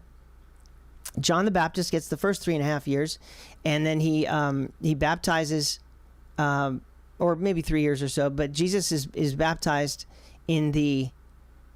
Well, I think John the Baptist he got his head cut off, but it was a little while after that. It was probably takes that right into that midpoint in the spring. But John the Baptist is preaching the truth for the first half, and then Jesus preaches the truth for the second half, because he starts in the spring, in the middle. And then the parallel to that is that the 2 witnesses preach for the first half here, and then the Antichrist takes over for the second half. Do you see the typology? It's like the same thing. And then what's really interesting about these numbers, let me find my cursor. Where did I put it? Let me zip all the way back here. There it is. This is a 7,000-year timeline, of which we are now at the very end, friends. We're at the very end, and that's why everything's crazy. And most people have no idea. So I'm really glad that you're with me, because you're probably the only people that know this. Most people are really confused. I don't see a whole lot of people talking about this at all. What's really interesting about these numbers, again, there's 2 calendars on here. There is the calendar from Adam, which right now we are in 5993, which is 7 years, obviously, from 6001. What's really interesting about the way that these numbers work, there's two calendars. There's the Adamic calendar, which is right now we're in 5993, and then there's the calendar that is counted from Christ's birth, which is right now 2026. And what's really interesting about how these numbers work, as you can see, I've done these little circles and things in here, is that the same numbers add up. And that's how I know that I've aligned these calendars correctly, is because of the way that numbers play together. So if we look at 5993, a 9 and a 9 is an 18, plus 3 is 21 plus 5 is 26. 5993 is a 26. That's on Adam's calendar. On Christ's calendar, it's a 26. And then actually, if you break it down even further, a 2 and a 6 is an 8. And you could do the same thing with 5993. That's an 8. And then the next one is 9. 9 and 9 is 18. 4 is 19, 20, 18, 19, 20, 21, 22. Plus 5 is 27. So the 5994 and the 2027 are aligned numerically. And then, of course, you can break that down. A 2 and a 7 is a 9, and they both do that. And this goes all the way across. It's the same thing. A 9 and a 9 here is an 18. Plus 7 is a 25. Plus the 5 is a 30. And, of course, a 30 is a 3. And break that down, that's also a 3. And this is how I believe that the two calendars I'm working with here, Christ's calendar from his birth and Adam's calendar from his birth out of the dust, they're in alignment here. So where we actually, this literally is, and I've seen rabbis make up weird numbers and stuff. They don't even know where they are. They're totally lost. We're in 5993 from Adam if we're in 2026 from Christ. Because the numbers are telling you this, because there's an alignment which represents truth. When you get to 2033, 33 is a 6, but also a 6,000 is a 6. You see that? And then when you get here, when it begins the kingdom age, the day of Christ, the day of the Lord, the final millennium, the seventh day, or the third day from in Hosea's count, a 6 and a 1 is a 7. A 3 and a 4 is a 7. That's the alignment. And so this is 6001 in the fall. That's when Jesus comes back after 2 days. And like I said before, Israel is going to be 3333 when they're born again, resurrected from the dead. And that begins this. It's the end of the tribulation. It's the actual church age, because the church is actually Israel resurrected from the dead, immortal, and they're going to have an age of 1,000 years. That's their promise. That's the whole point. It's the seventh day of rest, when Israel is in the immortal flesh, which is named after Christ when he came out of his grave. It's his body, immortal. It's called the kingdom of God. It's the 40th Jubilee right here, count from Leviticus 25:9. It's the first resurrection from Revelation 20, verse 6. It's the age of immortality, which Ezra said in 2nd Ezra. Israel's born from above. That's a whole other teaching. And Jesus during this time is going to subdue all things unto himself. Christ returns, Matthew 24:29. It's the judgment seat of Christ when he judges the sheep and the goats, and he divides between the ones that are faithful to him and the ones who are not. Israel's born again, immortal, 3 through 3 years old, which is the macro pattern of Jesus being born again at 33. Everything's in alignment. I don't see how you get around this.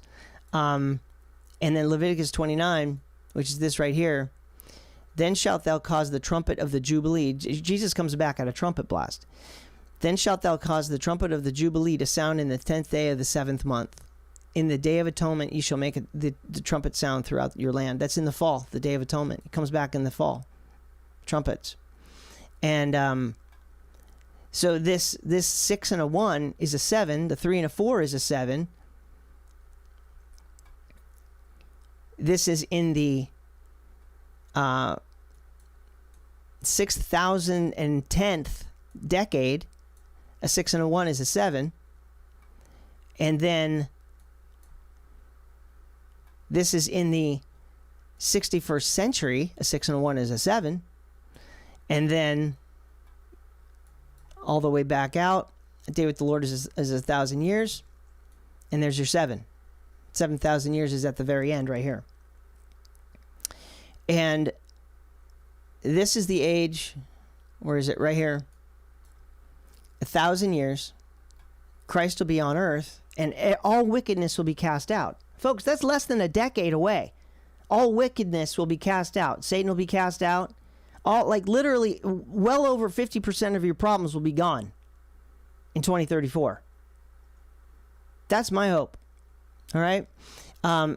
It's going to be absolutely amazing. If you can just hang on for the next 8 years, I think you might see these things if this calendar was put together correctly, and I've done my best. I'm not a prophet. I'm not getting dreams and visions. I'm not claiming that. I'm not one of these Christians on the internet saying, we're going to get raptured next Thursday, you guys, rapture. That's not what I'm doing, okay? I'm literally, in the most scholarly fashion that I possibly can, I'm putting together the numbers according to the Bible. That's it, okay? I'm not trying to give false hope. I'm not doing anything like that. I'm just showing you my work, which you can disregard if you want. It's fine. But this is what I see, and this is my channel, so I'm putting it here. And we'll see what happens, okay? And I'm not infallible. Could be totally wrong. I don't know. But it looks really good to me. In 2nd Ezra, it says, the day of judgment, when Jesus comes, which is in right here. This is the day of judgment. When the red turns to yellow, Jesus comes to judge his people. They're going to be judged as sheep and goats. Right there. Israel's 3,333 years old. Jesus was 33. You can't make that up. And I'll show you the amazing thing about that 3333. 33 is really important. Even the Masons use it. They know things, right? They have this deep esoteric knowledge. The day of judgment, which is at the end of 2033, the beginning of 2034, which that change happens in the fall, will be the end of this age, which is the mortal age. And, Ezra is an Israelite, so he's only talking about his family. The day of judgment will be the end of this age and the beginning of the immortal age to come. That's not in the canon, but it's in Ezra, which for some reason wasn't put in the canon. That's what's coming. There's going to be immortal people on the earth, and you're going to see it. That's the prophecy. It's not my book. I didn't write this. I'm just reading it. I'm just trying to put two and two together. The immortal age to come, in which corruption has passed away, sinful indulgence has come to an end, and unbelief has been cut off, and righteousness has increased, and truth has appeared. Well, that right there is the finalization of what I just read right here. Go back to the Bible, and I just read you this. It says 70 weeks are determined upon thy people, the Israelites, and the holy city Jerusalem, to finish the transgression, to make an end of sins, and to make reconciliation for iniquity, and to bring in everlasting righteousness. So what Ezra just said is that the judgment, the day of judgment, will be the end of this age and the beginning of the immortal age to come, in which corruption has passed away. That also means their mortality. The sinful indulgence has come to an end. Okay, what did Gabriel tell Daniel? 70 weeks are determined, and at the end of that, it's going to make an end of sins. These are cross references. Okay, an end of sins. And so, the day of judgment begins the immortal age in which sinful indulgence has come to an end. That's the end of sins. Okay? Everything is in alignment. Okay? Righteousness has increased and truth has appeared. Okay? Isn't that exactly what righteousness has increased? Yes, righteousness has increased. Watch. It's the end of sins right here, and to bring in everlasting righteousness. Less than a decade. Less than a decade, according to this timeline. So, let me do this. This is where you are. You are here, friends. You are right here. At the end of the 6th day. You're at the very end of the 6th day when the 70th week has to happen. And I believe that this man of sin person, the son of perdition, I believe it's Nimrod. That's a whole other story. Nimrod is coming for vengeance because one of Abraham's children, Esau, actually cut off his head. And he's, I believe he's going to be resurrected from the dead to get vengeance on Abraham's seed. That's the whole point of 666. So that's where you are in the timeline. Jesus died in the year 4000. And he's coming back after 2 days. I'll show you that right here. It's the year 4000, the end of the year 4000 right there, which from his birth was 33. These numbers here in these years are based on his life, which I could show you over here. This is when he was actually born, right here. He was born in the autumn, in the fall, on a Jubilee year nonetheless, 450 years from their Israel's release from Babylon. And because he was born on a 0 year there, 450, then these years actually align with the count from the release of Babylon. And like when he was 5 years old, it was the year 455 from the release of Babylon. When he was 12, it's the year 462 from the release of Babylon. There's the 2. When he was 19 years old, it was the year 469 from the release of Babylon. There's the 9. Everything's in alignment, friends. And when he was 26 years old, it was 476 from the release of Babylon. And then when he was 33 years old, then it was the year 483 from the release of Babylon, and that is 7 times 69 is 483, and that's the prophecy. Everything's in alignment. Everything's in alignment, and so this is that 33 years of his life, finishing 69 weeks, which is in the prophecy I just read, and then you add 2,000 years, and it takes you to 2033, friends. And just after after that 2033, he returns in 2034. Which 2033 and 2034, the marker is not January 1st. It's actually in the fall. It's the first day of the fall. So, and we need to know that on the calendar. The Adamic calendar, when God created in Genesis, he said that well, I got to do it on this one. So God has 2 calendars, basically. Like, disregard the one that you go by. There is no such thing as January, February, March, April, May, June, July. That doesn't even exist. They've, Satan has confused everybody, and he's got you on a calendar that's not real, right? The word month is a count from the moon.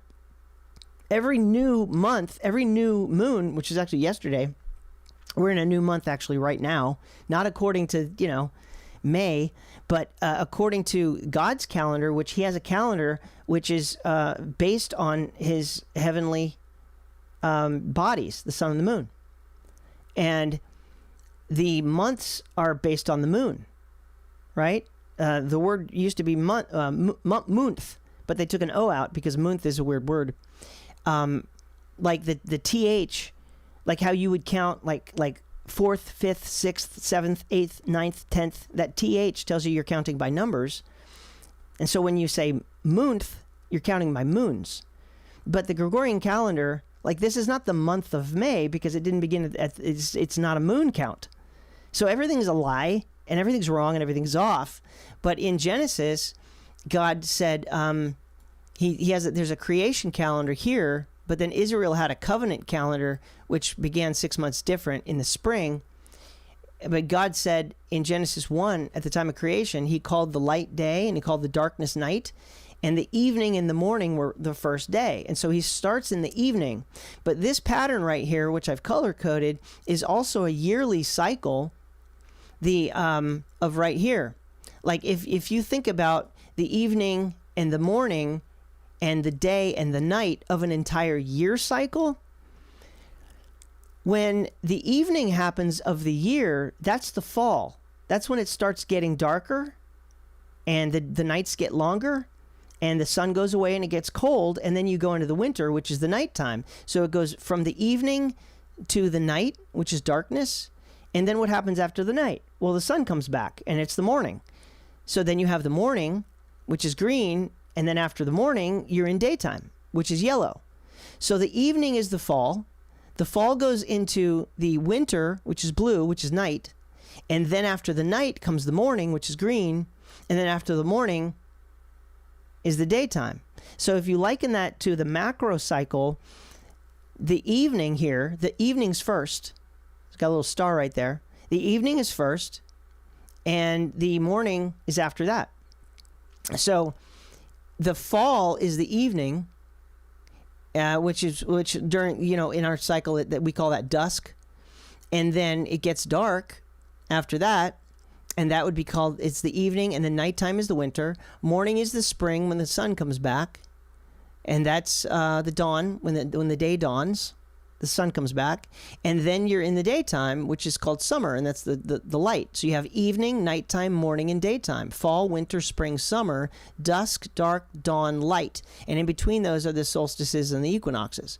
So the creation calendar from Adam, which we're actually on right now, like God is doing that calendar, because everything that he gave Israel was destroyed in 70 AD. But this is what he gave them. And let me do this to show you that. When Israel was being born out of Egypt, God gave the Israelites, his people, his firstborn son, as he said in Exodus 4:22. He said he wanted to set them apart from the other nations, as he was just like it was the beginning of a new nation because they were born, right? And so he gave them laws, and he gave them a new calendar system. He gave them feast days, which are appointments to meet with him, and all that stuff. All that stuff they had temporarily. It doesn't exist anymore because he destroyed everything. When he took away his temple, he took away everything from them, because the temple was the place of meeting. The temple was the place of the appointment. The temple was the place where they would do all of their the things that they were told to do. But it doesn't exist anymore. But it's coming back as we've gone over in this live stream, and that'll be in the future in the 70th week. But right now there is nothing like that. There is no feast days. There's no calendar system for Israel because he took it away. He gives things and he can take them away, as he gave them the temple so far twice, and he took it away twice. He gives them things, and then they're disobedient, and then he takes them away from them. So there was a creation calendar, which is Adamic. It begins in the evening, the fall. It's the primary calendar for all of mankind in Adam's flesh. And that's your calendar. I know that we have to deal with this calendar that begins in January, but that's not real. If you want to go by what God is doing, if you want to follow the prophecies, you have to be on this calendar, or at least recognize it and understand that this is a thing, because God's doing what he's doing next. What happens next begins in the fall. That's the point. The 70th week begins in the fall. You got to know that. Everything is absolutely precise. But when they were being born out of Egypt, God tells Moses, this month, they were in the spring, the Passover. Obviously, it was Passover, unleavened bread, and first fruits. That was their birth, right? It was on that time. They put the Passover lamb's blood on the doorposts, and anybody that was covered by the blood was not good. The firstborn wouldn't be killed. So they were in the spring when this happened, right? That's when they were born out of Egypt. The covenant calendar is Hebraic. It began in the morning. The spring, Israel's exodus from Egypt until 73 AD. It's now terminated and abolished. It was a temporary calendar for Israel only, and it was this. But don't go by this because it doesn't exist. This month shall be unto you. Let me zoom into that. This month shall be unto you the beginning of months. He's telling Israelites. It shall be the first month of the year to you. He's changing the calendar. They had been going by the Adamic calendar up until this point, and they knew that the beginning of the year was in the fall. But now God tells Moses, I'm flipping you, Israel, around 6 months because I'm setting you apart. You're going to be different. And the next verse, he tells Moses, speak ye to the congregation of Israel. Congregation also means church. And so this was an exclusive calendar just for the Israelites. And he says, it's the Lord's Passover. Keep my covenant. And then what's really interesting here is there's a cross-reference to these two verses. And the people stood by Moses from the morning unto the evening. Okay, that's a complete reversal. From the morning unto the evening. Whereas up here, the Adamic calendar, he says that the year begins in the evening into the morning. So the evening's first. Okay, the evening, pink is fall, green is spring. So Israel had a completely reversed calendar. which began in the spring. That doesn't exist anymore because he took away the foundation of the entire system, which was the temple. So that's why you have two calendars here. You have the Adamic calendar, which is what all mankind is supposed to be on. Our leaders have us on a fake calendar, which is Gregorian, which is made up by popes trying to usurp the authority of God who made everything. They try to usurp the creator and put us on a calendar that they made up. And then we have this calendar that begins in January, which is nonsense. It's not even based on the moon. They call our months months, but a month, the word means you're counting from moons, but we're not counting from moons. So that we're not, those aren't even months. Like even the words are lies. Everything's wrong. But the Adamic calendar that we're on begins in the fall, then it goes into the winter and the spring and the summer, and begins again in the fall. The Israelite calendar, the Hebraic calendar, which is abolished, it began, when you're reading in the Bible, their months began in the spring and then went through the summer, the fall, and the winter, and then began again in the spring. This was a covenantal calendar. There's the two calendars, Adam and then Israel. This one no longer exists. And that's just really important to understand, that these are the two calendars. This one is abolished. So try to keep in mind that things are going to begin in the fall according to God, because God is on this calendar. The Creator is on this calendar. Things happen in the fall. Let me show you. This is a calendar that I made, which is based on actual months. I've got two calendars here. There's the gray and the white, and that's because we have the old year in the gray, which is 2026. This is where you are right now. And this one I do have, March, April, May, June, July, August, September, October, November, December. I don't have January and February on here because it doesn't matter. Nothing, like all the action is between the spring and the fall. We're talking about biblical topics here. That's where the action is in the spring and the fall. So this is a false calendar that we have to deal with. And you can see that by counting the moons, they don't begin on the moons correctly. Matter of fact, they're completely off. A new month begins on a new moon, which is when the moon is dark. And then 2 weeks later, it goes into the full moon. And that's when you know you're in the middle of the month. And then it goes back to the new moon. But these months are not aligned with the new moons. Matter of fact, they're 180 degrees off, completely backwards. The last couple of months actually began on full moons. And we are right here right now. And we just went into a new moon yesterday or so. I think, what's today, the 17th? Today's the 17th here. Last time I was in this calendar was a couple days ago. So I'll grab this, and we are right here right now. That's where we are. So we're in the beginning of a new month, according to God. But most people don't know that. People think you're in the middle of May. And according to the Gregorian, you're in the middle of May. But that's not an actual month, because month means counting from the moon. So everything's a lie. Everything's wrong. But so this is the calendar, the Gregorian calendar, which is wrong. But then I have the moons all in alignment here. As you can see, new moon, full moon, new moon, full moon. This down here is the actual, real, true calendar according to the creation of God, according to Genesis. And this is the Creator's lunar calendar, which right now we're in 5993, as I showed you. We're in 2026 from Christ. The actual months, they begin in the fall, and so this is actually the 7th month.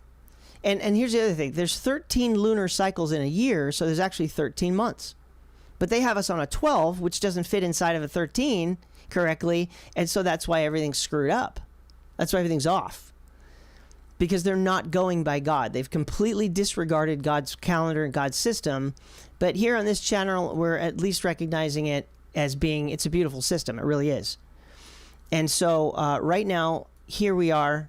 And we are in the beginning of the actual 9th month and of the creation calendar. But I also put down here, this would be Israel's 3rd month if that calendar was actually going, which it's not. But here's the important part, is that the new year, when we hit the actual 2027 from Christ, it's going to be 5994. And that begins in the fall, after the autumnal equinox, right here. So this is the true new year, right here. 5994. And that's important to understand because you've got, if there were feast days, which there aren't right now because the temple's destroyed and that's the foundation of the feast days, you would have things happening in this time period right here. And you could see right here, there's an election midterm, or there's an election day midterm is right here, which is actually the 25th day of the first month. But up here, it's November 3rd. Everything's in alignment according to the moons, not according to the months.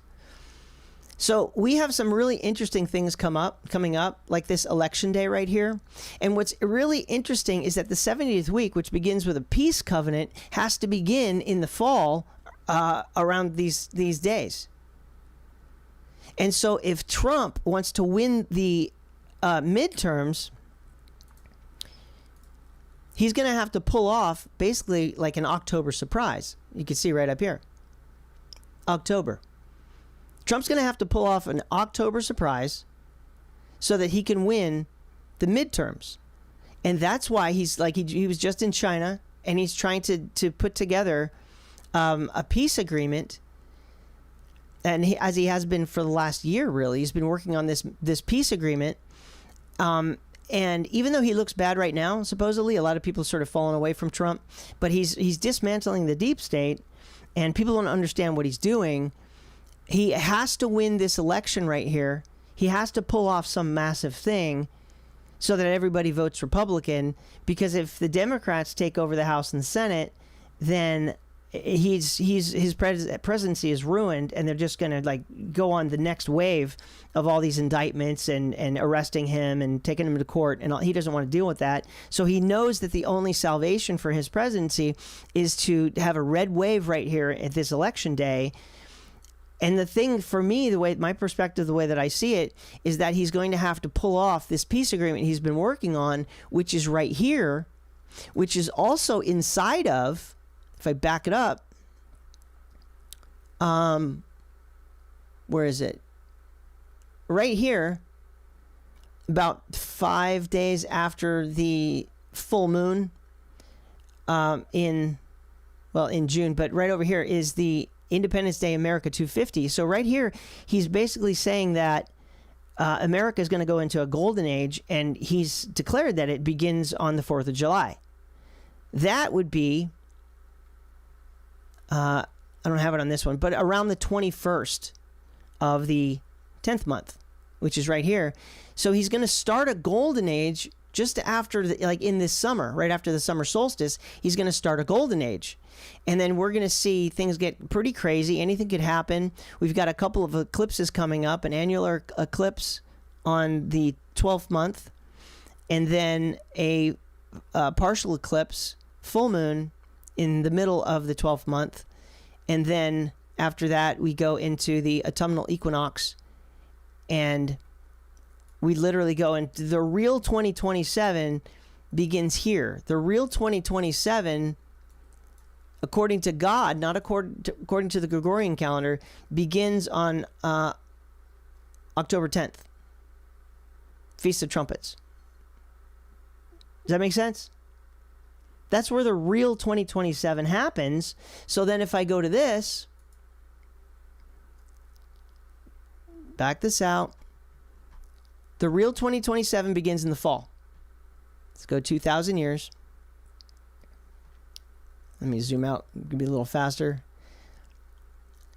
The real 2027 begins in the fall. That's here. Because this is the Creator's calendar. Each one of these blocks begins in the fall. Each one of these black lines is fall, fall, fall, fall. The middle of these blocks is the spring. That would be the middle is Passover, when the son of perdition would sit in the temple to declare himself to be God, and he's going to reverse everything Jesus did, because Jesus' ministry, he began Passover. So everything has to do with these dates. Everything has to do with understanding the calendar correctly. If you're going by Gregorian, you're going to be confused, because that's not how stuff works. We're on a fall first calendar system right now. So God's doing this. When he begins the 70th week, it's going to begin in the fall. Now for us, it's going to be, still 2026, So that's why I got this little 2026 in here, because this is the Gregorian. But the real actual calendar, according to the count of Adam, is 5994, begins here. Counting from Christ, it's 2027. Right? But we'll still be in 2026. But that's what I'm looking for. I could be wrong. I'm a fallible person. I'm not a prophet. This didn't come to me in dreams and visions. This is just brainiac number crunching and Bible verse cross-referencing. That's all I'm doing. And I don't see anybody else doing this, putting in the amount of work that I've put in. As you can see, this is an absolutely massive calendar that I've built to see the entire 7,000-year timeline of our God of heaven. And we are right here. And most people have no idea why the world is crazy, why there's war going on, why Trump is doing what he's doing. Most people have no idea because we're here. That's why. That's why. And we're here. Most people have no idea, I think, that right now we are right here, and it's building up to this 2027, which begins here. 2027 actually begins September 23rd. That's where the new year is. Or that's where the, you could say the new year is somewhere in here. If you're counting by the moons, it would probably be this one, October 10th. If you're counting by the equinoxes, it's September 22, 23, right there. That's where, according to the sun, it's here. Oops. According to the sun, which controls the solstices and equinoxes, solstice means sun stop, and equinox means equal night, when the sun, where the day and the night are equal time. According to the sun, the new moon begins here, which is why I have it gray and a lighter gray and then a white. According to the sun, the new year begins here, September 23rd. According to the moon, the year or the new month, the next month, or the new year, according to the moon, begins October 10th. And then after that, you've got the respective feast day timings here, even though there aren't real feast days because there isn't a temple yet, but there's going to be a temple rebuilt, which might be, the Israelites might be given a temple according to a peace agreement. They might be able to remove the Dome of the Rock and then start rebuilding here. Again, I'm speaking in theory. Okay? And then here, Trump has to pull off an October surprise because he has to win this election. If he doesn't win the election, he's ruined. And he knows it. Is he going to allow that? Not if he can help it. Why would he? He sees himself as a winner. He wants to win. So he has to pull off some massive October surprise right here so that he wins this. Tell me in the chat if that makes sense. Does that make sense? And according to the actual creator's calendar, 2027 begins again right here, 5994, and that is in relation to the 70th week, which, according to the timeline,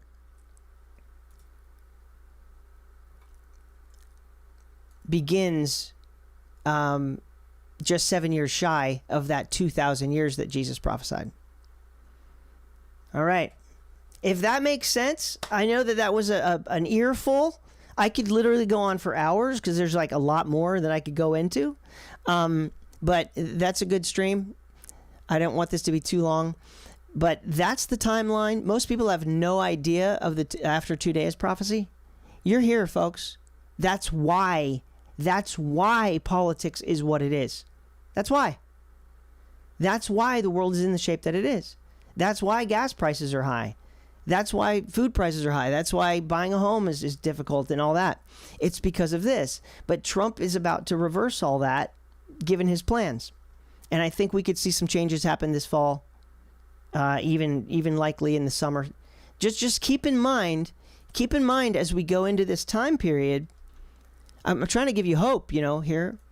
Keep in mind as we go into this time, you are here right now, in the middle of May, which is the beginning of the 9th month, according to God.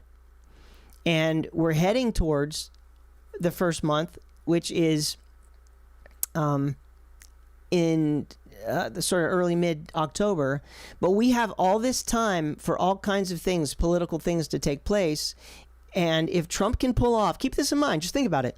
If Trump can pull off a peace agreement, which would happen somewhere in here before the election, right here,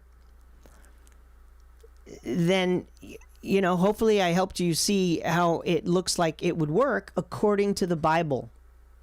Okay? Not according to politics. A little bit of politics mixed in the conversation. But according to the Bible, this is where it looks like we are. And a 70th week would begin in 5994. You add 7 years to that at 6001, and that's when Jesus comes back. I'm not a prophet. I'm just a number cruncher. Okay? Anyway, give this a like if that makes sense. And that looks to me like where we're at. Just want to show those things to you. And I wanted to make sure that you understood this, that our calendar begins in the fall, and that's how you understand this. Our calendar begins in the fall. That's when the years act. That's when the numbers change. Has nothing to do with Gregorian nonsense. And you've got this 2,000-year timeline from Christ to from Christ's first coming to his second coming. That's how that works. And I have a video on no one knows the day and the hour, because I know people are going to throw that out there. It's probably been in the chat as well. People are like, no one knows the day and the hour. Yeah, that's not even a thing anymore. That was said before Jesus was glorified. That's said before the book of Revelation. The book of Revelation revealed the day and the hour. Okay? That's actually the first verse. Maybe I should do that too. Okay, before I go, I'll explain that, because I know people are going to say, oh, there's a whole other thing that I want to show you too.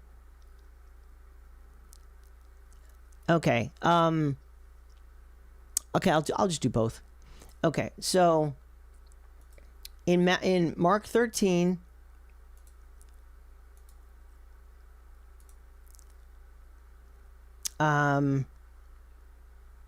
where is it? Let me see.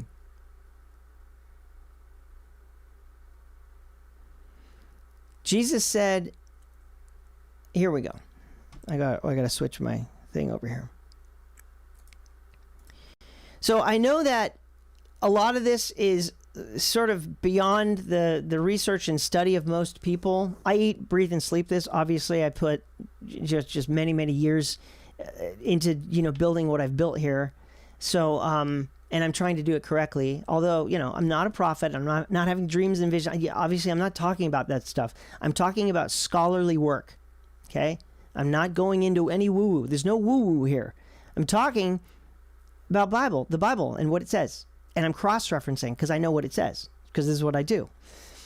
Jesus said right here, heaven and earth shall pass away, but my word shall not pass away. But of that day and hour knoweth no man, not the angels which are in heaven, neither the Son, but the Father.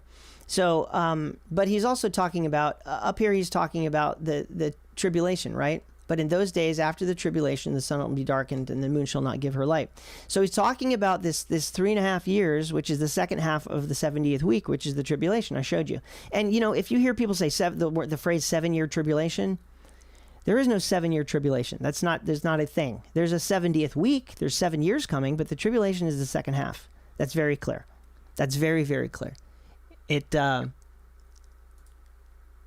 looks like this. This is what it looks like. Let me just show you this real quick. This is the 70th week up at the top in yellow. Israel's 70th week. There's 2 halves. The tribulation, this falling away, is, let me do this. I've got the falling away there, but let me just put this on. That right there, that's the tribulation. It's the second half. There's no such thing as 7 years of tribulation. People say that all the time. They say, it's 7 years of tribulation. No, it's not. It's 3.5 years of tribulation. The first 3.5 years, the 2 witnesses are going to be prophesying in Jerusalem, not during a time of tribulation. And the third temple is going to be rebuilt. not in a time of tribulation. The tribulation comes after the son of perdition sits in that temple and declares himself to be God. That would be according to the silver prophecy 2030, which is in the middle of the week. So if you hear somebody say 7 years of tribulation, that's somebody who has not put any thought or time really into understanding the Bible. There is no such thing as 7 years of tribulation. It's 3.5 years of tribulation. So when we go here, Jesus is talking about tribulation up here. But in those days after that tribulation, and he's talking about his return and his coming, the Son of Man coming in the clouds, that's after the tribulation. But then he says, but of that day and hour knoweth no man. You have to take a look at what the facts are. Look at the way that this is structured, this verse. But of that day, his second coming, or even the seventh day, a day with the Lord is 1,000 years, that final seventh day, 7,000 years, or 1,000 years at the end. But of that day and hour knoweth no man, not the angels, which are in heaven, neither the Son, but the Father. So notice the structure. No man knows, not the angels, neither himself, only the Father knows these things and when these things will happen. But you have to understand context. Context always determines how things operate, right? Is Jesus glorified yet? Has he gone up to his Father yet? No, he's still mortal in Adam. He has not yet died yet. He has not yet been born from the dead. So did he know? No, he said he didn't know certain things. But when he returned to his Father told him everything. Again, remember, no man, no angel, not the Son, but the Father only. The entire point of the book of Revelation is to reverse this and now give that information. So the context of him saying this, which people throw that out all the time, no one knows the day and the hour, so just stop, pretending like you know things. That person doesn't understand how the Bible works. No man knows. No angel knows. The Son doesn't know. Only the Father knows. In the time that was said, that was true. If you read the very first verse of the book of Revelation, it says, this is the revelation, meaning the things that were not known are now being revealed. That's the title of the book. Yes, he didn't know when he was mortal, but he then found out once he went back to heaven. In Revelation, he's in heaven. The revelation of Jesus Christ, which God gave to him. So the Father gives the revelation to Jesus to show his servants, humans, the Israelites that were his servants, to show his servants the things which must shortly come to pass.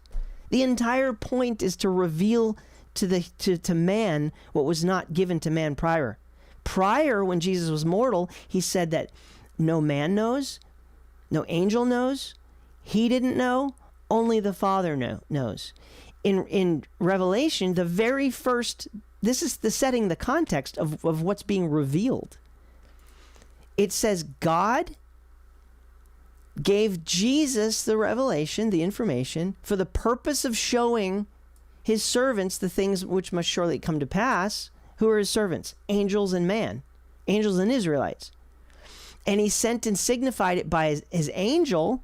So now God gives it to Jesus. Jesus gives it to an angel. And the angel gives it to his servant John, a man. So we see that it was reversed. So whenever you hear somebody say, no one knows the day and the hour, these people aren't cross-referencing the Bible. They don't understand the context of what actually took place. Yes, it was true when Jesus said that, but then more things happened, including the revelation of the information which was not previously given to Jesus, angels, or mankind. The very first verse of the book of Revelation, the Father God gives the information, the revelation, to Jesus. Jesus gives it to an angel, and an angel gives it to a man. Right? Who bear record of the word of God and the testimony the testimony of Jesus Christ and all things that he saw. And then that's why we have the book of Revelation. The reason that we have the book of Revelation is to reverse this. No one knows the day and the hour. That's the entire point of the book of Revelation. So when you cross-reference things in the book of Revelation, you get information on things. You get times, you get dates, right? You finally understand when Jesus was born, the Feast of Trumpets, Revelation 12. You understand the timing of the two witnesses, 3.5 years. You understand the timing of the Antichrist, 3.5 years. All of this thing is now known. So when people go, no one knows the day and the hour, and they just throw it out like they think they're smart, you haven't done your homework. The very first book of Revelation tells you that was reversed after Jesus was glorified and in heaven. He didn't know on earth. He knew after he finished his ministry. Okay? And then he gave it to an angel, which gave it to John. And then John wrote the book, and now we have a copy. Not complicated. Okay. That's my rant on that. The last thing that I want to leave you with is, again, this prophecy here. Remember, I showed you that from Israel being born out of Egypt, in the year 2668, Jesus said he'd be back in 2,000 years. 2,000 years from when he left is 6,001, which is 2033 in the fall. And I subtracted that 2668 from 6,001, and I ended up with this amazing number, 3333. Okay. That's amazing because it's a macro template of Jesus being resurrected from the dead at 33. But there's more to it. The prophecy is that Israel, the heavens are not clean because you've got a third of the angels. That's also given in Revelation. We didn't know this until we were given this information. In Revelation 1:1 gives us the information. Revelation 12 says that the dragon has a third of the angels in heaven as his army. Revelation 12, I think it's around 6 in here. Or maybe it's 4 actually. Watch. Check it out. So in the middle of that 70th week, the angel Michael is going to cast out Michael and all the bad angels. There's a third of the angels in heaven are corrupt, and they need to be cast down. They're not welcome in heaven anymore. They're kicked out. And it says that there appeared another wonder in heaven, and behold, a great red dragon having 7 heads and 10 horns and 7 crowns upon his head. And that dragon is this. The great dragon was cast out, that old serpent called the devil and Satan, which deceiveth the whole world. He was cast out, and his angels were cast out with him. And those angels are likened to stars. And his tail drew a third part of the stars of heaven. That's really important. A third. What's a third in numbers? It's 33.333333 with never-ending threes. That's what a third is. So it's a 33.33, okay, with never-ending threes. And did cast them to the earth, right? Okay. What's interesting about that here is this. Israel's born at 3333 years old from their exodus out of their mother Egypt. So that's literally their age. As a nation, they'll be 3,333 years old when Jesus gets back. Okay? And they're prophesied to rule and reign with him for 1,000 years. Not the goats, just the sheep, the ones that don't take the mark of the beast.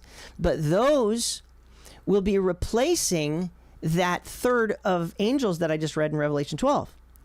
Israel replaces the 33.33 of the sons of God. Sons of God, in that context, that's a title for the angels. So this is what's fascinating. This is what the heavens look like. The kingdom of heaven are the angels, and 2/3 of them are the children of God. They're the holy sons of God here, and that's like a big pie in the sky, so to speak. 2/3 of them are holy, and they are with Jesus Christ. They're with the Father. They did not defect. But 1/3 of the angels in heaven defected from God. That's 33.33 right there. And these are the ones where God says right here, behold, he puts no trust in his servants, angels. And it says, and his angels he charged with folly. That's that 1/3. Again, behold, he puts no trust in his saints. Yea, the heavens are not clean in his sight. Those saints there in the context are his angels. And then again, behold, even to the moon, it shineth not. Yea, the stars are not pure in his sight. Yeah, because 1/3 of them are corrupt, right? He puts no trust in his servants. The angels he charged with folly. The heavens are not clean. The stars are not pure. That's because of this problem. He's got an angelic problem. Okay, so 33.33% of the angels, the stars, are unclean. They're the ones that are going to get cast out in the middle of the 70th week with Michael. They're evil angels, impure stars, unholy sons of God, untrustworthy servants. They left their first estate. They took women as wives and bred with them, created giants. They deceived the nations, and they've taught men evil. This is our whole problem in life. These guys are our entire problem. They're getting cast out. This is 2030, folks. That's the point. According to these numbers in the Bible that we've gone over. Again, I'm not a prophet. I'm not doing that. I'm just going by the numbers. These are the filthy stars, these ones right here. But the prophecy is that Israel is going to replace them. Now in yellow, this is Israel, faithful, immortal, or immortal Israelites, resurrected from the dead, immortal, to be the sons of God. They're going to be adopted into the kingdom of heaven. Paul taught that. They're going to be born again, meaning born from the dead. First they're born out of Egypt, and of course born out of a real woman. And then they're going to be born out of a tomb. They're going to become part of the kingdom of God. That was the entire ministry of Jesus Christ, his entire point, preaching to the Israelites. They won't be born of water this time. They were born of water the first time they went through the Red Sea. This time they'll be born of the Spirit, which means born immortal. They live their life in the body of Adam, which we all do, but then they're going to be in the body of Christ, which is the immortal flesh. And then finally there'll be a holy nation, which is their prophecy, which is like right now they're a totally unholy, unrighteous nation. They'll be born of God instead of born of a woman, and then they'll be called the saints of God. At 3333 years old, Israel at 3333 years old, replacing the unholy angels, which are 33.33 of them, of the total 100%. That, my friends, is absolutely amazing. When I discovered that, it literally blew my mind. I'm happy to share that with you because it's absolutely amazing. But that's the prophecy. That's what this is. That's what this is. And that tells me that my calendar system is doing pretty good because there's no way I would have found this number, 3333, if I didn't have my calendar locked in. And if I didn't know exactly where the Exodus was, and if I didn't know exactly where the timeline is and the return of Jesus Christ in 6001. And then, you know, that's just one part, is that they're an extension of Jesus Christ. And he was born from the dead when he was 33. Israel's going to be born from the dead at 3333. And then they're going to replace the unholy angels, which are 33.33. You can't make this stuff up. I'm not making anything up. I'm just telling you. And man, I'm glad you're here because no one else on the internet knows this that I'm aware of. This just us. It's just us that has this knowledge, this information, and I'm happy to share it with you. So that's what I'm looking forward to. Somewhere in late 2026, we could see the end of the Dome of the Rock, a peace agreement, and the rebuilding of a temple. If those things start happen, folks, Israel's in their 70th week, and we can then absolutely expect, once the Dome of the Rock is gone and a temple is being rebuilt, 2 prophets are preaching in Jerusalem, and there's a peace covenant among many nations, and that's world news headlines. Once those things happen, folks, you can definitively say Jesus is coming back in the fall of 2033, which is actually 2034 on his own calendar. At that point, and literally, like, we'll know this, if I've done this correctly, we'll know this in 6-7 months. Okay? Once this happens, you can say Jesus comes back in the fall of 2033. Yeah? So I'm just telling you what I'm looking for. This is just my work. Again, this is not dreams and visions, folks. This is way past that. This is crunching serious numbers. I literally built God's 7,000-year timeline. 7,000 years with tons of information in here, which become a channel member if you want to know more. Become a channel member. I got a bunch of channel members. You guys are amazing. Thank you so much for your support. And we go over this timeline. And I'll be doing a members only live stream tomorrow night. Members Monday members. Members only Mondays. We're going to go into this even deeper tomorrow night. So if you're interested in that, click the join button. Tons of communities out there to join, but I would be honored and grateful if you would join my community, because no one else is doing this. Right? No one else is doing this. So, again, my name is Scott Clark. If you would hit the like button, I would really appreciate it. You could share this. Thank you to those of you who threw in some super chats tonight. Let me see. Are there any other super chats? I saw a couple at the beginning. Thank you guys for the super chats. Good to see you. Got a member in the house here, Cindy. Appreciate you. Miss Lobster's here. Good to see you. Thanks for this. I love the perspective and detail. Thank you, Miss Lobster. And Amanda's here. Man, I'm glad that you're still here after all this time. That's really great. Nothing Else to Lose is here. Salem is here. Nothing Else to Lose. The rapture. We could talk about the rapture. I know that I came from dispensationalism, where I used to believe in a pre-tribulation rapture for me, and I used to look for that. But I was lost and confused. Once I realized that this book is primarily about Israelites, that doesn't mean that we're not in it. I've taught a lot about what we are, and it's great news. It really is. It's great news. I didn't really talk about that tonight, but yes, we're all going to be resurrected from the dead, immortal, to live on a new earth. Yes, absolutely. It's not going to be a problem. And also, the judgments that are in the Bible are determined for the Israelites because it's written to them. I know that, like, I grew up in Christianity. I was a Catholic altar boy when I was a kid, like 12 years old, and then I started playing drums at that time because there was a band in that church, and I was like fascinated by the drummer. And then I said, "Mom, I want a drum set." So she said, "Get a job." So I got a paper out and I bought myself a drum set, and I started playing drums. By the time I was 16, I was good enough to play in church. We moved to a Protestant church, and I started playing drums in my high school group, and then I started playing drums in my high school group, and then on through for like 30-something years. Played in a lot of bands, rock bands, metal bands, blues bands, acoustic bands, and yeah. So I did that in churchianity for all my life, but I really believed in this dispensationalism thing because that started in the 80s with Hal Lindsey. I mean, it didn't start there, but Hal Lindsey really pushed it with the Late Great Planet Earth book. And but it's all out of context. It's taking Israel stuff. There's this thing called replacement theology, and that's where you open up the book and you go, "That's for me," and it's really for Israel. And people get really scared about like judgments and all this kind of stuff. That's literally for Israel. God's judging his people. It's his son. He's judging his son, his firstborn son, Exodus 4:22. He has a special relationship with them. He gave them laws. They've been served. That's what Mount Sinai was in Exodus. Yeah, have you ever had somebody knock at your door?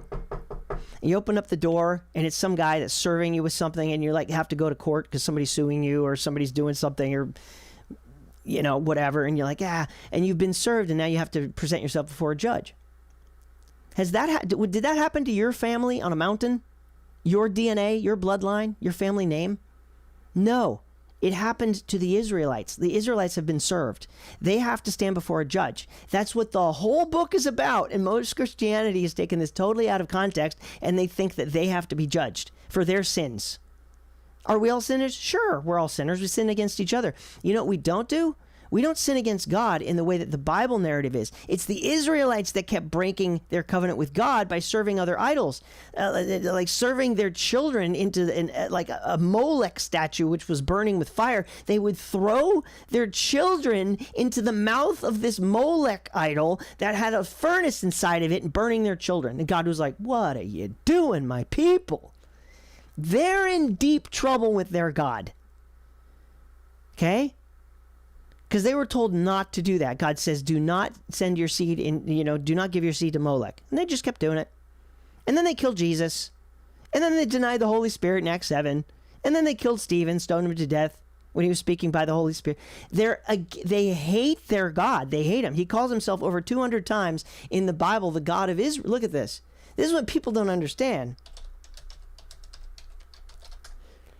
I did it all my life too. I used to totally do this. I used to be like, it's all about me.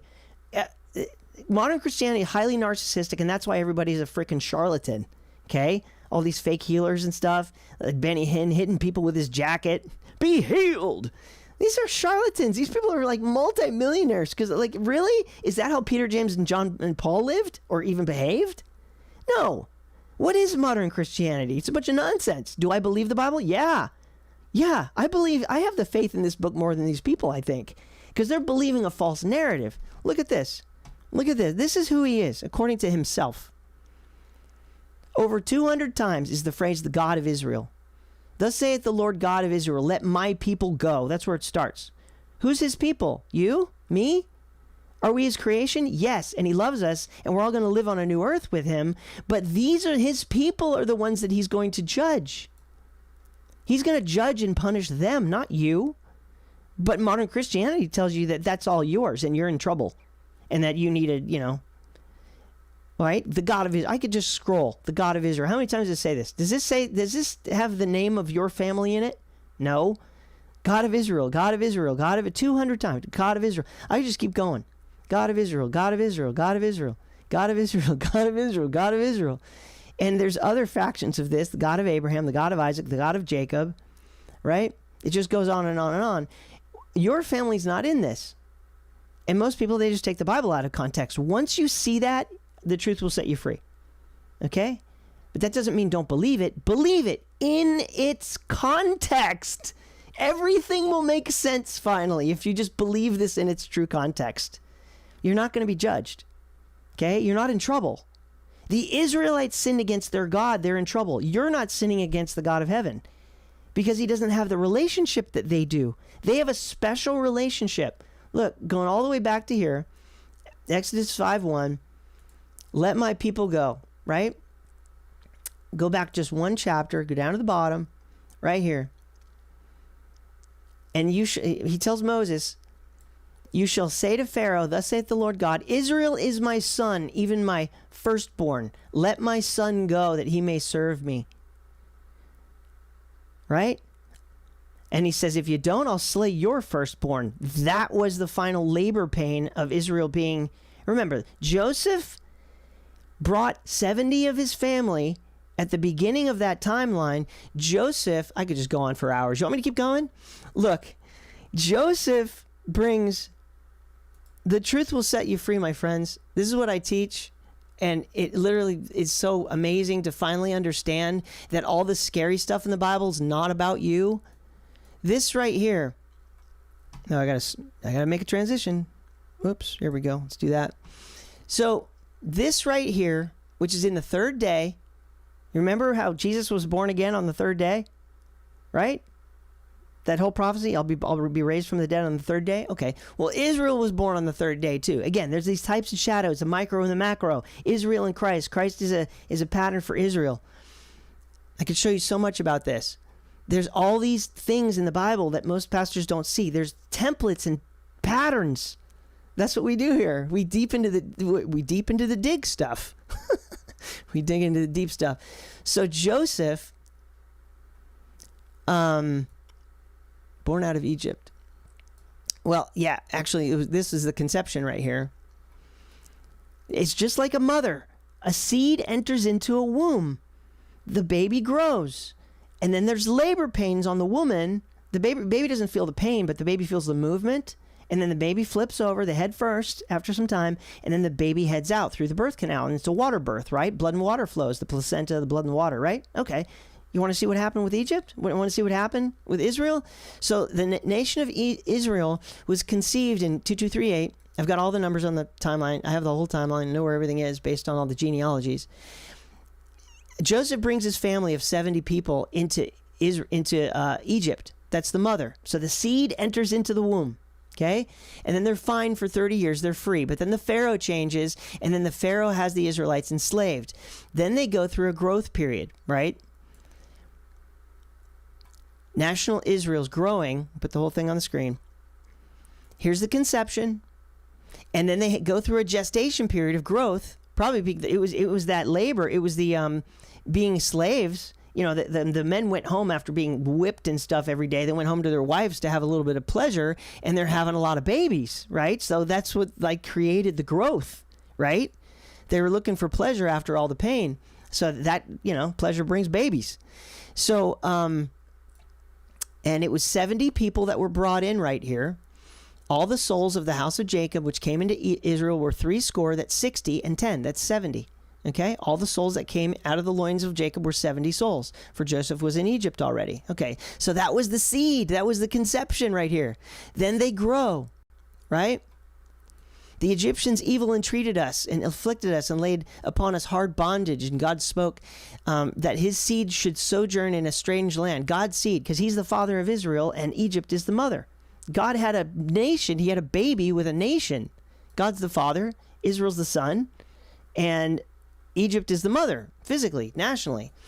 God's seed, which is the seed that he brought in, 70 souls, should sojourn in a strange land, and that they should bring them into bondage and entreat them evil 400 years. So they were fined for 300, and then they were evil entreated for 400. Now the sojourning of the children of Israel who dwelt in Egypt were 430 years. That's the gestation period, right? Likened to, say, like 43 weeks of, like a long-term birth. A regular birth is between like 40 and 42 weeks, right, ladies? Basically, like 42 weeks is a typical gestation period to the birth, right? This is a long-term birth, like waited as long as possible, and the baby had to finally come out, 43 weeks, basically. But it's biblical proportion, so it's 43 or 430 years, okay? That's why it's in the 40s. At the end of 430 years, even the self-same day, it came to pass that all the hosts of the Lord went out from the land of Egypt, and now your children shall wander in the wilderness for 40 years. Okay? So that's right here. Now they're born out of Egypt right here. That was the birth. And then they wander in the wilderness for 40 years because of a whole other thing. But that's their birth. Where was I going with that? That was what else was I showing? That's the whole template of that Israel was literally born. They were born. And then, of course, that number, Amanda, is 3333. When Israel has a time period when they're going to, like, you know, Israel as we now know it is going to end. And then, you know, there's a prophecy that there's going to be resurrection from the dead. And that's likened to Jesus being 33. They're 3333. These are biblical numbers. Amazing. And that's their birth. They were born out of Egypt. All right? And that happened. Again, here's another pattern. In the same way Jesus was born after the third day of his death, right? Israel's born in the third day, but a day with the Lord is 1,000 years. So there's patterns on top of patterns on top of patterns, and you can't see this stuff until you put together a timeline like this, and that's why I'm so excited to show you this, because I'm just scratching the surface. This is like 10% of what I've figured out so far. There's a ton of stuff in here. And then they're prophesied to come out of the graves again on another third day. See, over here is the third day. There's day 1, day 2, day 3, the millennium. They're born in the third day, which is right here. Israel's born in the third day, in the macro picture, in the big picture. But then there's another third day prophecy, which is this one, that begins from Jesus over here in the year 4000. He says, I will go and return to my place until they acknowledge their offense and seek my face. In their affliction, they will seek me early. That's the tribulation period. After 2 days, he will revive us, and in the third day, he will raise us up. So there's another third day birth, resurrected from the dead this time. The first time they were born out of Egypt as their mother. The second time, they're born from the dead. In a third day, again, where's the third day? There's Hosea's first day. Here's Hosea's second day. And there's the third day.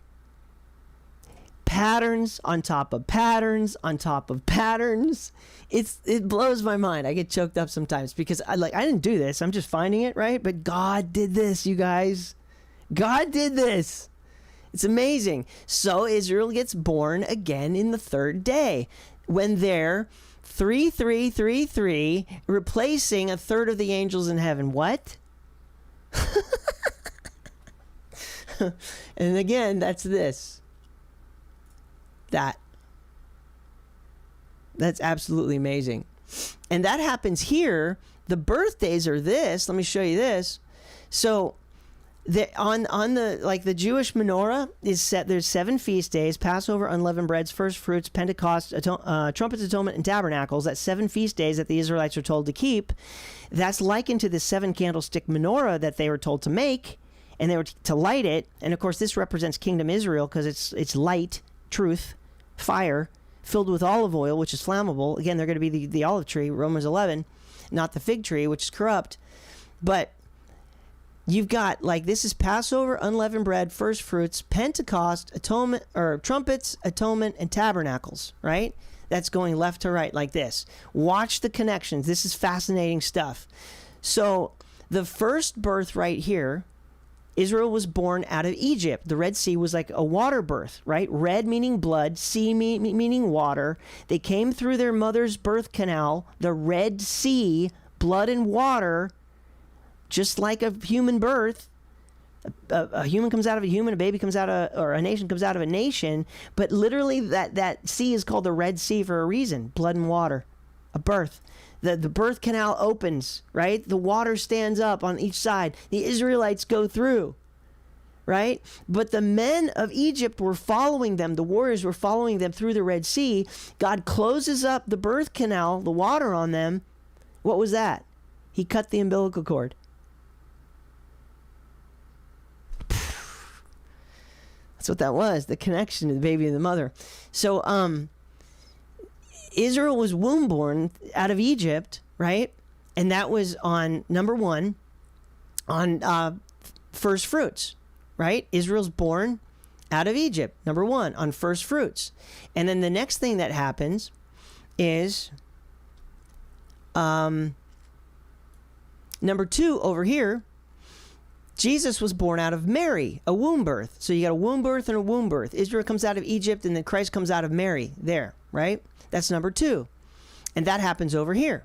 So you got Israel born on first fruits out of Egypt, and then Christ is born out of Mary on the Feast of Trumpets. I told you that was his birthday, the Feast of Trumpets, because these are birthdays. Both of these are birthdays. This is the quadruple birthdays. This is the birthday branch of the menorah. They're connected. Okay?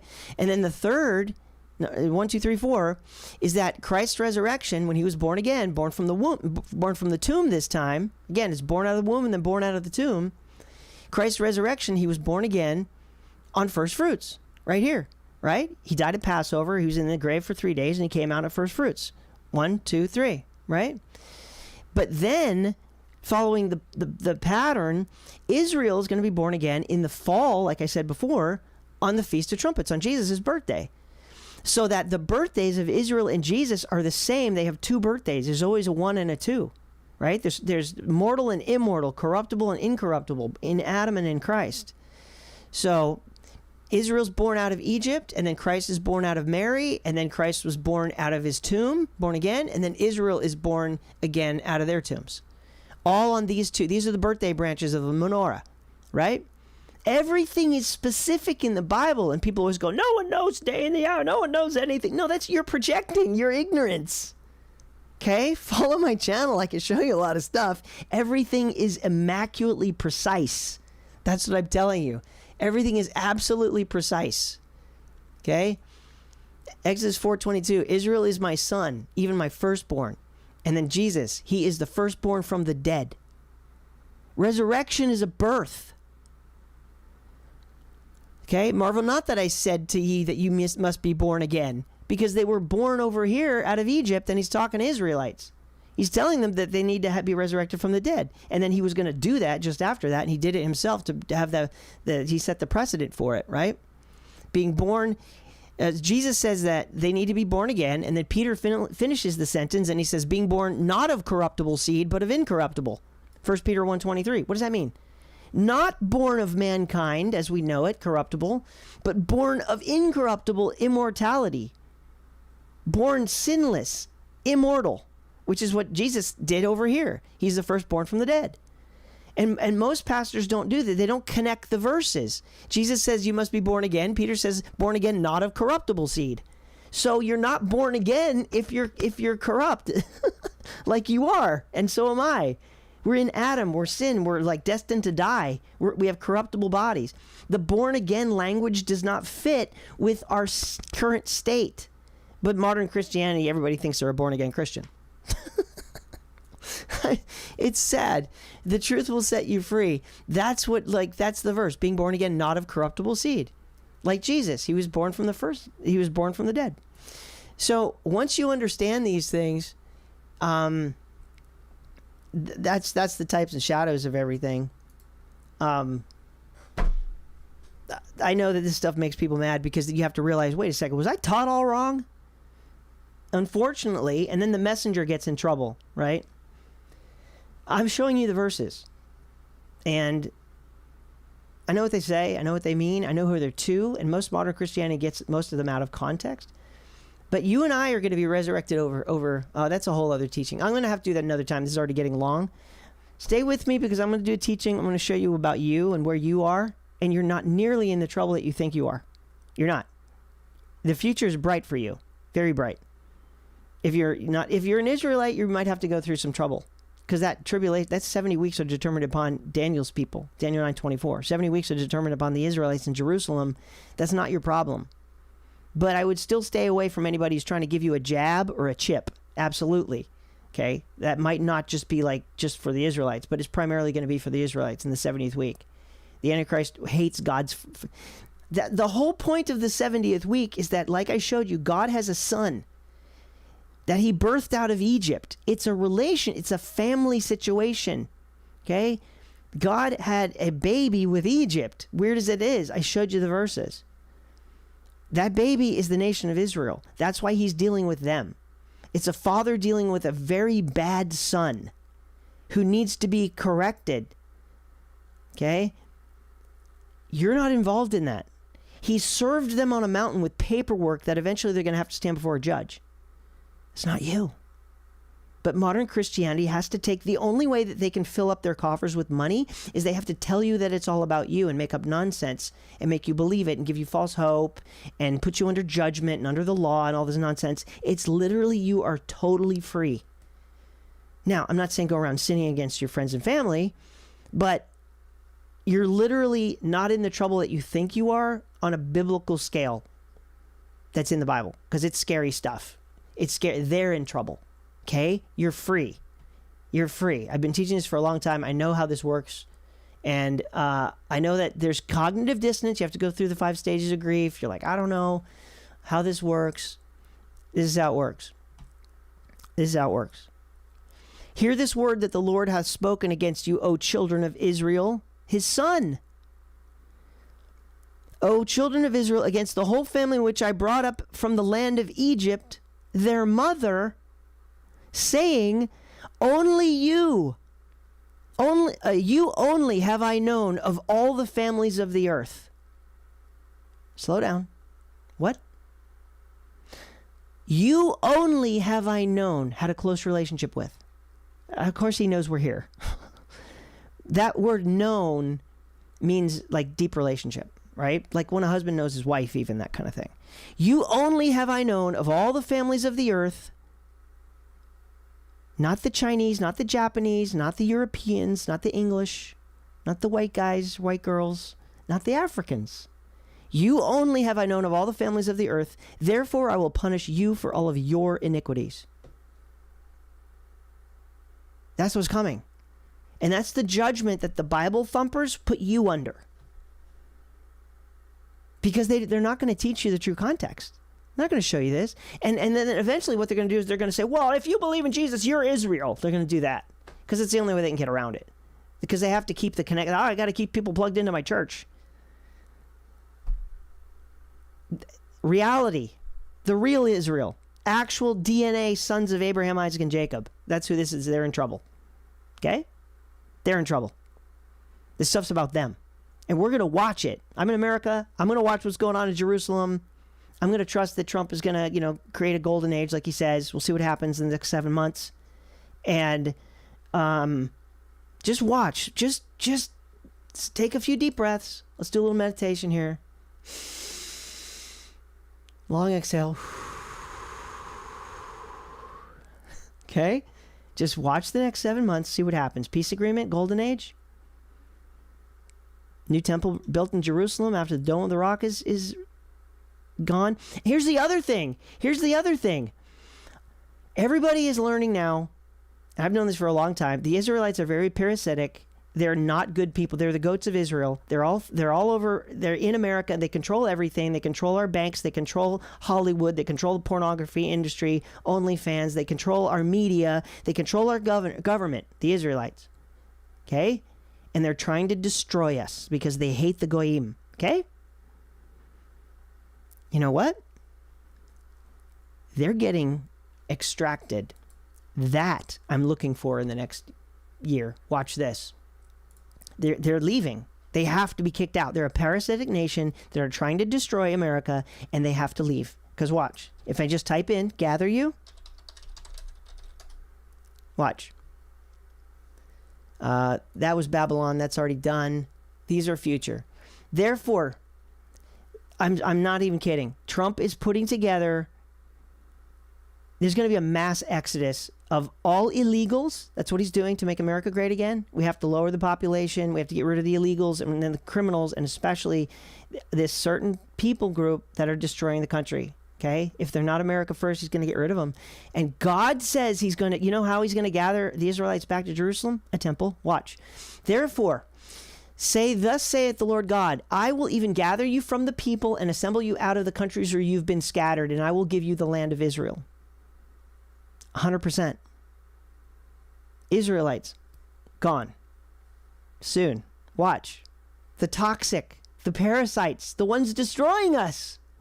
And I will bring you out from the people, and I will gather you out of the countries where you've been scattered with a mighty hand and with a stretched out arm and with fury poured out. And I will accept you with your sweet Savior. When I bring you out from the people, I will gather you out of the countries where you've been gathered or scattered. I will be sanctified in you before the heathen. That's not until they're righteous. Therefore, and this is how that happens, therefore, thus saith the Lord God, because you are all become dross, behold, therefore, I will gather you into the midst of Jerusalem, 70th week. They have to hear the two witnesses prophesy the truth about Jesus Christ to them, and then they have to make a decision for the mark of the beast or not. Where? Jerusalem. Where? 666, Jerusalem. That all happens there. I will gather you in the midst of Jerusalem. As they gather silver and brass and iron and lead, there's that silver again, interesting, and tin into the midst of a furnace, 70th week, tribulation period, to blow fire upon it and melt it, so will I gather you in mine anger and in my fury and leave you there and melt you. Why? Because he's going to punish them for their iniquities. Amos 3, 1 and 2. Not you. Them. You're not going to Jerusalem. This isn't you. Yea, I will gather you and blow upon you in the fire of my wrath, and you shall be melted in the midst thereof. I will take you from among the heathen. That's a good news for America. How do you make America great? How do you, if your body's unhealthy, like say you have parasites, you got to go through a parasite cleanse, don't you? That's the only way to get well. Have some cloves, right? Black seed oil, right? Oregano. Go through a parasite cleanse. Heal your body. How do you heal America? Got to get rid of the parasites. That's what you're reading. That's how you make America great again. I will take you from among the heathen. That's us. And gather you out of all countries, and I'll bring you into your own land. That's where they belong. They don't belong here. Right? At that time I will bring you again, even in the time that I gather you, for I will make you a name and a praise among the people of the earth. That's after the 70th week. Obviously, that's in the day of the Lord, right? They're going to be good people eventually after 2034. I will make you a name and a praise among the people of the earth when I turn back your captivity before your eyes, say the Lord. Okay? He's going to gather them and melt them in the fire of his wrath, melted in the midst of Jerusalem. Who's that? Thank you for the 5. I appreciate that. I'll read that in a moment. That is what's coming. I think that here, this gather you prophecy, I think that's probably related to what we've got going on here. Okay? Maybe not right here. You know, things begin, they take time. Maybe going into 2027 is this gathering out. It's 3.5 years. They're going to be rebuilding a temple. Maybe it takes 3.5 years to get all the Israelites out, but I just read you that they're all going to leave the heathen nations, all of them, Japan, China, wherever they are. All of them have to be gathered back to Jerusalem. That's the point, because they have to hear the two witnesses prophesy for 3.5 years, because in that, once you have the knowledge, then you have to make a decision, and the decision is take the mark of the beast or get your head cut off, not you, them. Sheep and goats. It's not about us, folks. They're going through, they've been served, they have to be before a judge, they have to have a judgment, they have to go through a trial. The Bible's about them. But I could tell you, like, I could preach for hours about what we are as well. And we're actually in a better position than that. Well, I mean, they get to be immortal for 1,000 years, which is fun. But, like, literally, our promise is the new heaven and the new earth. And I could totally teach on that. I can show you the whole thing. I've already done it many times for years. So stay tuned. We'll do that later. But this is already long enough. But in here is where it all begins. And we're right here right now. Okay? If all of my calendars, if I'm doing this right with any accuracy, I think that we should be looking towards the fall and heading into 2027. And then you're going to start seeing the things that these ideas that I'm bringing forth. They're just ideas, but they're based on Bible verses. They're just based on Bible verses. Yeah? If you see it, you see it. If you don't, you don't. It's okay. You're allowed to have your own opinion. Do whatever you want. But if you like what you're hearing and you appreciate all the work that I've done, which is massive. I haven't even shown you half of the charts that I have. Give it a like. I would appreciate the like. Let's see right here. Let me actually put you guys on the screen. Amanda, you're still here. That's so amazing. Amanda has a channel as well. You guys can go subscribe to Amanda, where she does live streams, hanging out. I go hang out with her sometimes. Let's see. I want this. There you are. There's everybody. Da-da-da. So let me like that. Open Door Policy Podcast, $5. Thank you so much. Appreciate that. Trump's going to announce aliens. That's also another thing that's been in the news, right? It's like, just to cause confusion. Aliens are demons, by the way, right? Aliens are demons or fallen angels. Probably the angels. I think demons are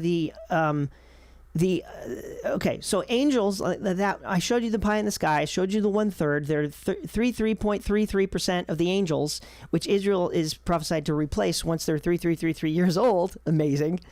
And then, but what happened is they came down like 6,000 years ago or something, and they, those angels, they came down, they slept with women and created giants, hybrids.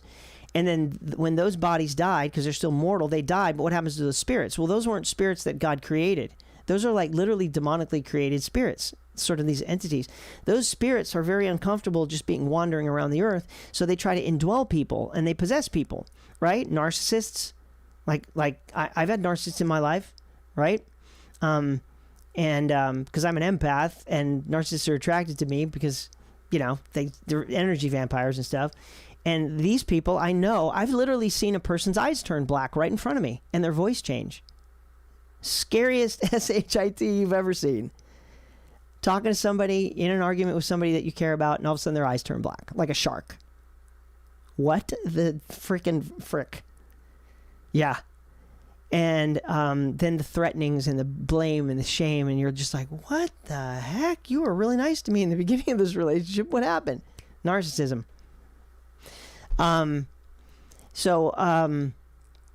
That's the spirits of the Nephilim. That's what they are. I think the fallen angels could be what's called aliens, like the lights flying around in the sky and stuff like that. I think those are angels and deceptive ones. The ones creating. Who's that? Threads. Welcome to Faith. I appreciate that. Welcome. What's your name? Let's see. What else? Okay, he's going to announce aliens to spark a state of emergency, shutting down Congress, stopping voting, thus become president until further notice. You think? State of emergency, shutting down Congress, stopping voting. Okay, that's a theory.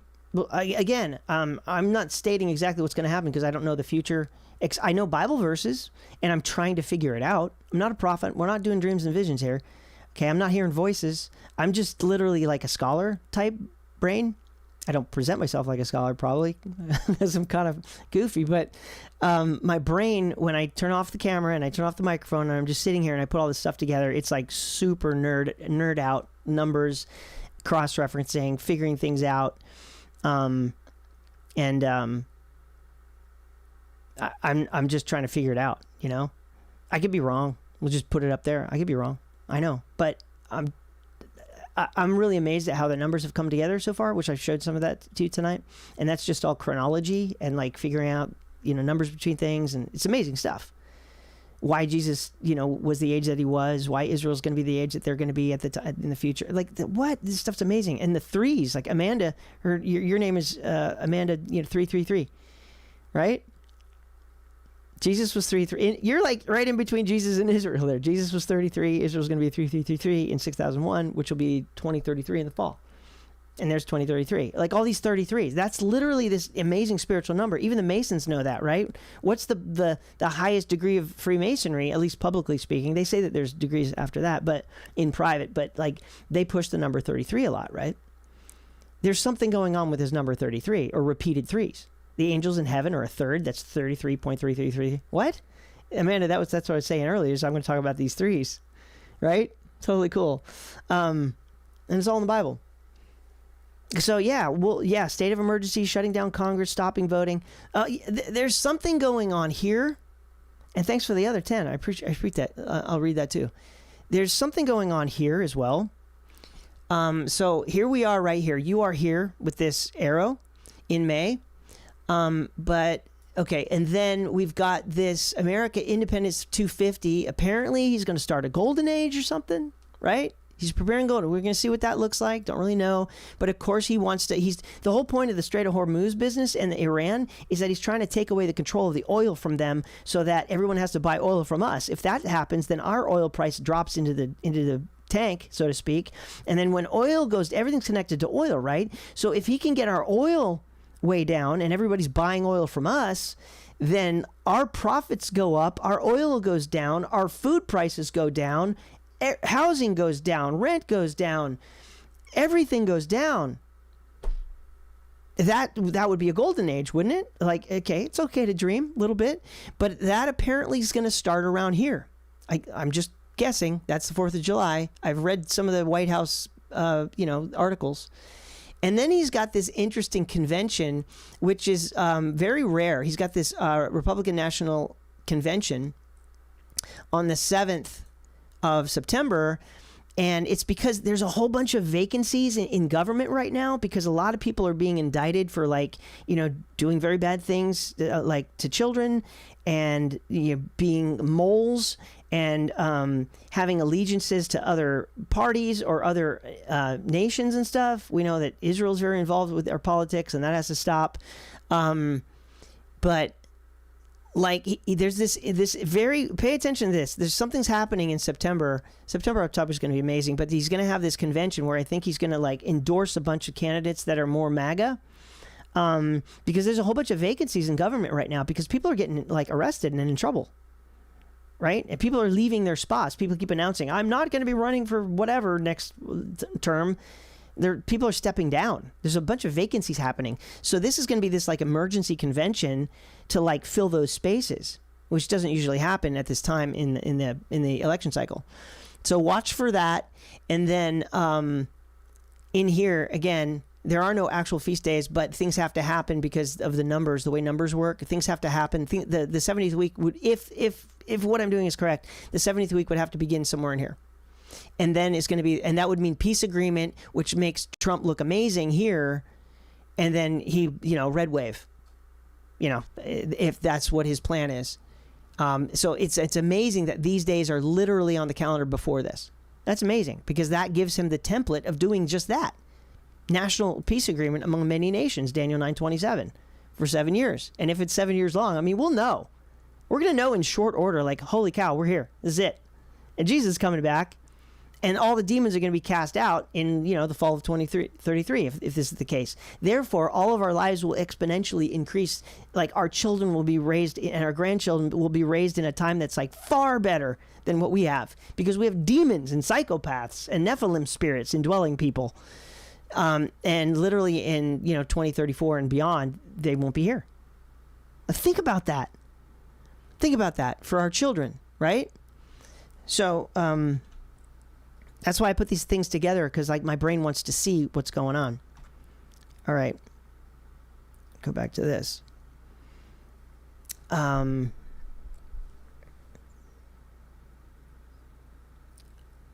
Okay, Threads of Hera. You're welcome. Thank you so much. Welcome to Faith. Okay, open door policy. Agreed. They are using psychedelics on post-traumatic stress disorder vets in Canada. Love to have you on sometime and talk about it. Oh, you do a podcast? Okay. Yeah, my email is 30theory@gmail. 30theory Gmail. Email me. Agreed. They're using psychedelics on post-traumatic stress disorder vets in Canada. Love to have you on sometime to talk about it. Spoke with Paul Stobbs, Nephilim, liked the Clown's author. I think that means liked, right? Be a great conversation as well. Yeah, give me an email. That'd be cool. Open Door Policy Podcast. Thanks for finding me. Give that a like. Threads of Hera says 33. Amanda says yes. Whoopsh. Amanda, I know a lot of the things I say are like totally not conventional Christianity. I grew up in it. Like I said, I was a Catholic altar boy, and then I played drums in church for like 30 years, so I've heard thousands of sermons. I grew up in like Protestant, and then I went full blown. Like the way this channel began is I was giving people a false hope of, oh, that's what I was going to do. I was going to show you what the rapture is. I'll show you what the rapture is. It's this. And this makes people mad. But look, once you understand the context is that it's primarily about Israel, and you understand Paul is actually talking to Israel too, then it changes a lot of stuff. But I was teaching the pre-trib rapture to people, and that's how I started this channel. And then I went through this massive like metamorphosis of a caterpillar turning into a butterfly, which is likening to man going in the grave and coming out immortal. That's why God does this stuff. It's the first birth and the second birth, born of a womb, born of a tomb. Yeah, I used to teach that, and I was really confused. And then finally, I think I got the context down, and now I'm really solid in like what I think. Like everything just makes sense now. Everything snaps together. It's all about context, right? It's all about context. So this is what I used to teach. There is a pre-trib rapture. There is a pre-trib rapture, but it's not what the dispensationalism. I got out of dispensationalism, and I could totally teach what that word actually means. It's not what they think, and I have taught it. It's like if I go here. This is the 70th week in the blue and the red. Like I always do blue and red, peace and then trouble, right? Red means blood. This is when blood's going to be spilled. And so this is it's in thirds, but this over here is actually 1,000 years long. This is the kingdom age. This is the seventh day or the final millennium right here. The day of the Lord. Day of the Lord is 1,000 years. The seventh day, also the third day when Israel's resurrected from the dead here. I know I talk fast because I have so much in my head. But so the two witnesses are going to be preaching during this first 3.5 years, year 1, 2, 3.5, time of peace and safety. Peace agreement happens over here first. I think Trump might be the mediator of that. We'll watch and see. The two prophets, I think it's Moses and Elijah, possibly. That makes sense to me. Doesn't say by name, but I think it is. And then the temple is going to be rebuilt, and the Dome of the Rock will be replaced by a temple. Okay, that's 3.5 years. But then it says in Revelation 12, I'll pull that up, and I'll show you the actual pre-tribulation rapture. Because this is what they do. The dispensationalism, what I was taught years ago, is that it's called 7 years of tribulation. There is no 7 years of tribulation. There's no verse that says there's 7 years of tribulation. That's literally made up by dispensationalism so that they can say that they're raptured before it. It says that there's 3.5 years of tribulation. Daniel 7:25 actually says that. And so this time is not tribulation. This is 7 years. Yes, this is 7 years. 1, 2, 3, 4, 5, 6, 7. But it's the halfway marker. That's the big thing, and that's that 2030 of the silver. It's 2030. This is like 2027. This is 2030. This is 3034. 2034. As according to God's calendar. According to us, it's 2033 to 30 to, or 2026 to 30 to 33, according to Gregorian, because the calendars are a little bit off. But 3.5 years here, and then this is where the pre-tribulation rapture is. And it's this. I'll show you the verses. I always go back to the Bible. I always just show what the Bible says, right? It's 11 right here. I'll move this over like that and zip it in a little bit like that. All right. This. So these are the verses. And here's where it says that there's a temple in the future. There was John was given a rod to rise and measure the temple of God and the altar and them that worship therein. This is future, right? This is future, because just after John was given this, the temple was destroyed, and it didn't happen, right? So the temple was destroyed in 70 AD, and then, but then he's prophesying that there's another one. And that's just one verse, there's many. But the court which is without the temple, outside of the outside court of the temple, don't measure that. Measure it not, for it's given to the Gentiles and the holy city. They shall tread underfoot 40 and 2 months. That's 3.5 years. That's the tribulation. That's this. All right? That's these guys. These guys are Gentiles. They're going to tread the temple underfoot for 3.5 years, 42 months. There it is. So that's just one place. It also says it in Daniel 7:25 as well. But he says, I will give power to my 2 witnesses, and they shall prophesy 1,260 days clothed in sackcloth. Okay. That's this other 3.5 years. That's the first 3.5 years. So you got both those verses. It's talking about the last 3.5 years and the first 3.5 years. And then it says, when they have finished their testimony of 3.5 years, the beast that ascends out of the bottomless pit shall make war against them and shall overcome them and kill them. Right? And that's right here. Let me zoom out, get that 3.5 years right in there. So they preach for 3.5 years, teaching the truth of Jesus Christ to the Israelites. After God gathers the Israelites out of America and out of all nations, they all get gathered back there. They rebuild the temple. They have a new life sort of feeling about how Jerusalem is, because they're going to control it again. And they're excited about it. So they all leave. It'll be good. That's how you make America great again. Get rid of the parasites. And then, but God has a surprise for them when they show up. They have to hear about Jesus Christ. Right? Surprise. And it says, and literally it says, if any man will hurt them, and they're going to try to hurt them because they don't like Jesus Christ. If any man will hurt them, fire proceeds out of their mouth and devours their enemies. And if any man will hurt them, he must in this manner be killed with fire. These have the power to shut heaven, that it rains not in the days of their prophecy. They have the power over waters, to turn them to blood, to smite the earth with plagues as often as they will. And when they shall have finished their 3.5 year testimony, the beast that ascends out of the bottomless pit shall kill them, and their dead bodies shall lie in the street of the great city, which is spiritually called Sodom and Egypt. That's a hit on Jerusalem, right? He's calling where the Lord was crucified, Jerusalem, right? So he's calling Jerusalem sodomy, that's sexual deviance, right? And Egypt, which is about, idolatry and false gods. So he's calling the great city, Jerusalem, some bad names here. But he tells you what it is. It's where Jesus was crucified. And it says that the people they'll see their dead bodies 3 days and a half, and they shall not suffer their dead bodies to be put in graves. So they're just going to lie out in the street. And they that dwell upon the earth, talking about the Israelites, shall rejoice over them and make merry, because the 2 prophets tormented them with the truth. For 3.5 years. And then after 3 days, lying in the street, after 3.5 days, the Spirit of life from God enters into them, and they stood upon their feet, and great fear fell upon them which saw them. And they heard a great voice from heaven saying, come up here. And they ascended up into heaven in a cloud, and their enemies beheld them. And that's here. That's the come up here. That's the rapture. They get taken up. They get resurrected from the dead, and they get taken up right there after their 3.5 year ministry. That's the pre-trib rapture. And then the tribulation begins, and that's the next verse, because it does this.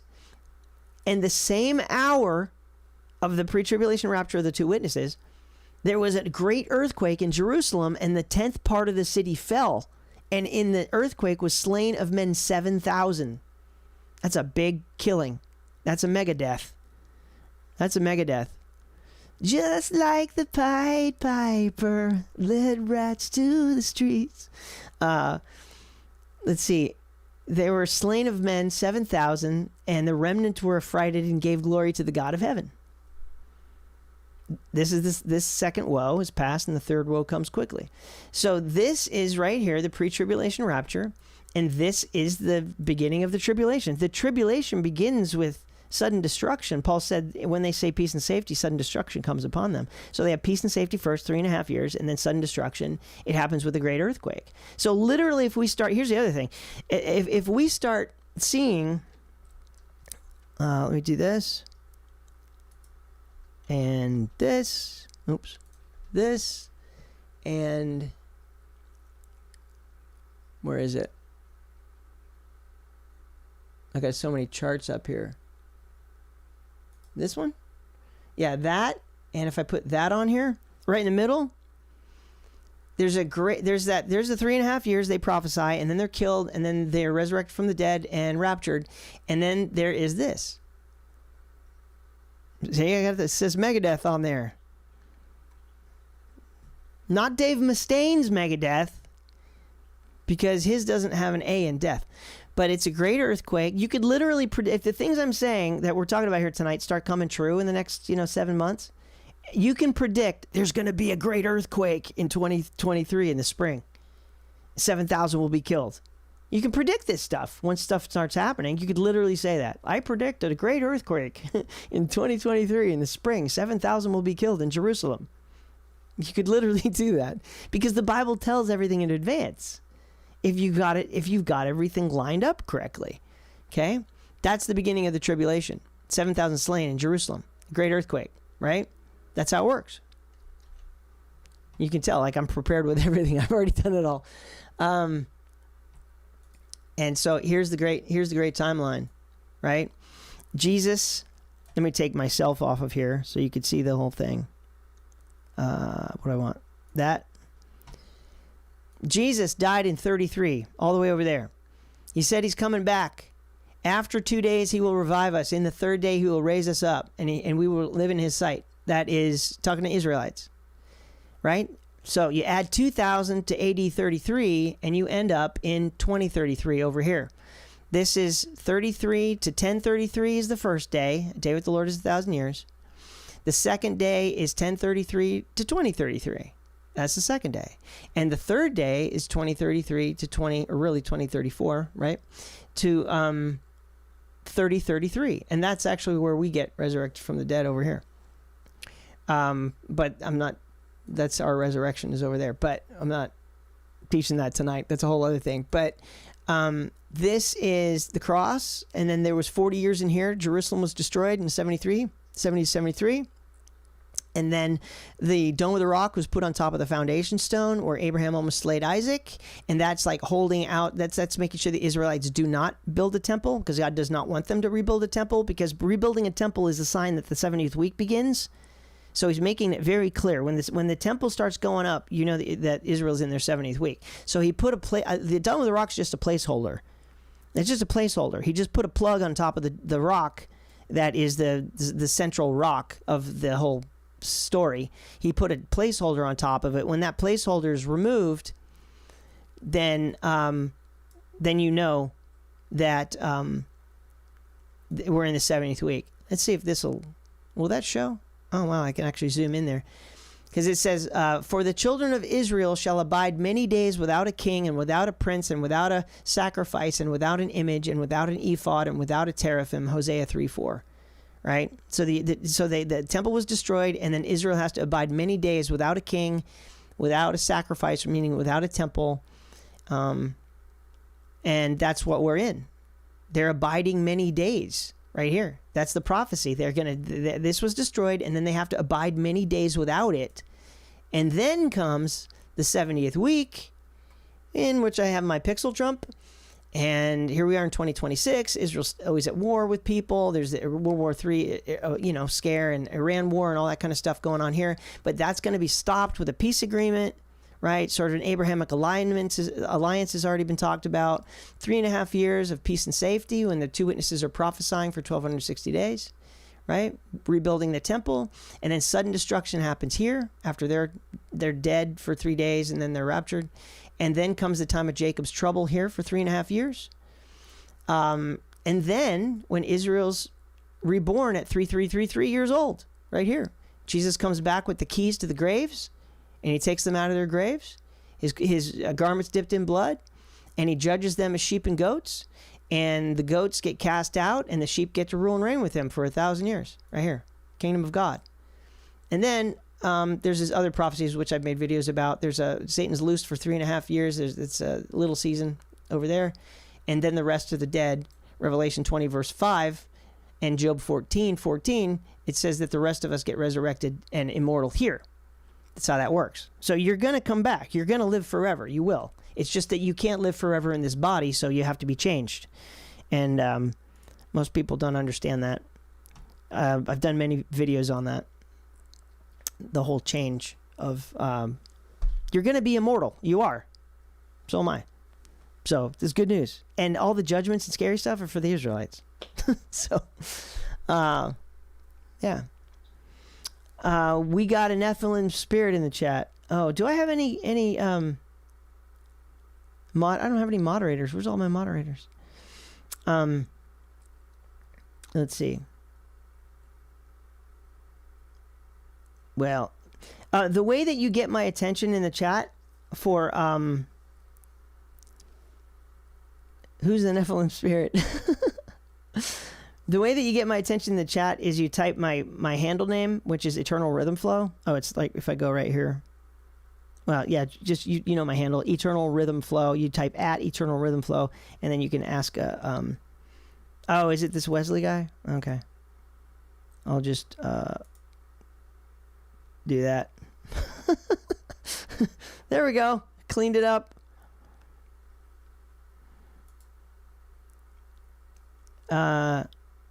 There we go. All right, he's gone. Yeah, I don't have any moderators in the chat. That's okay. Let's see. To ask a question, you just type at Eternal Rhythm Flow, and it should show up for me, and then I can see. Man has got the butterfly. Yeah, that represents resurrection from the dead. Beautiful. Yeah, like a caterpillar is like Adam. It's like our Adam body, right? It's just a seed of what's to become later. Paul talks about that our bodies are just seeds, right? Like a pumpkin seed is not a pumpkin. It doesn't look anything like a pumpkin, but you put it in the ground, you water it, and in time it comes out a beautiful gourd. And that's what we are. We're just seeds. Paul talked about that. 1 Corinthians 15, like right in here.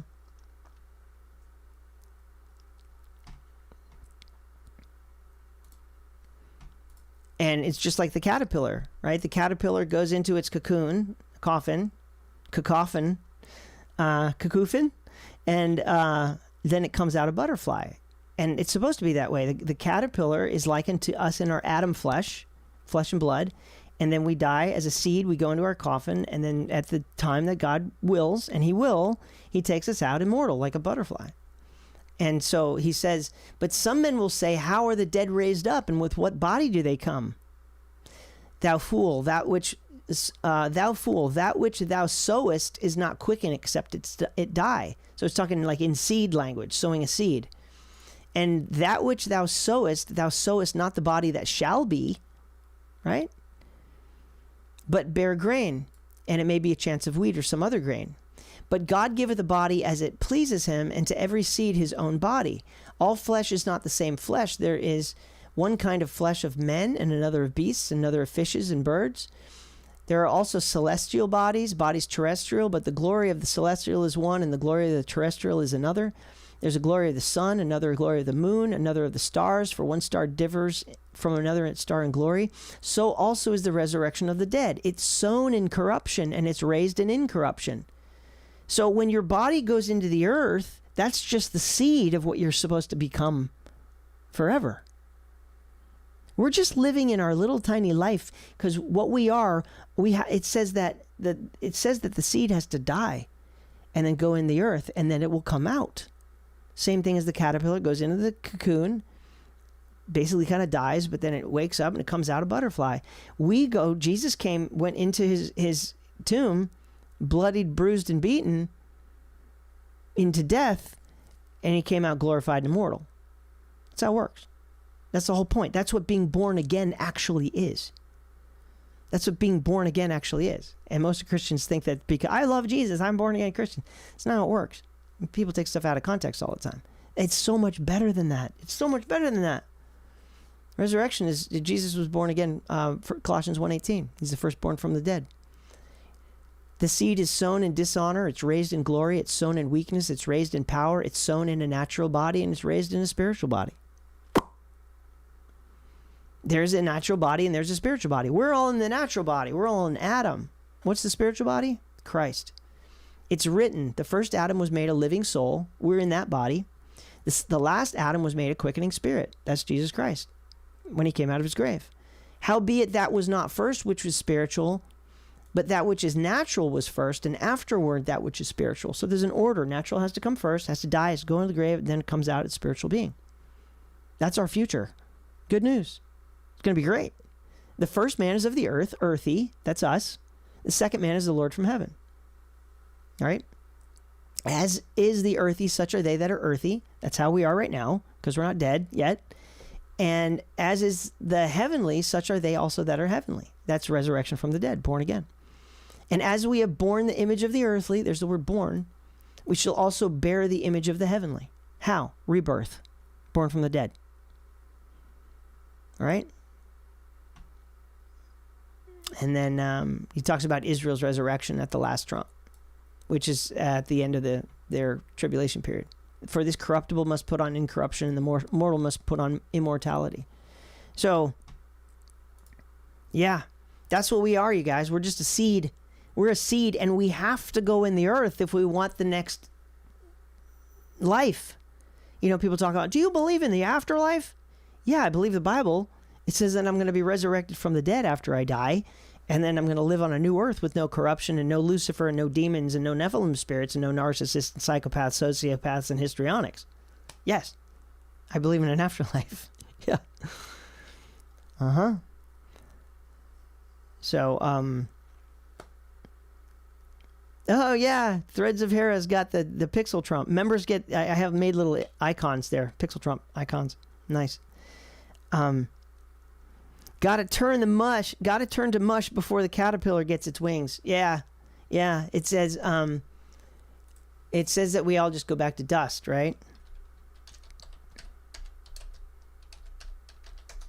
Let's see if this works. Yeah.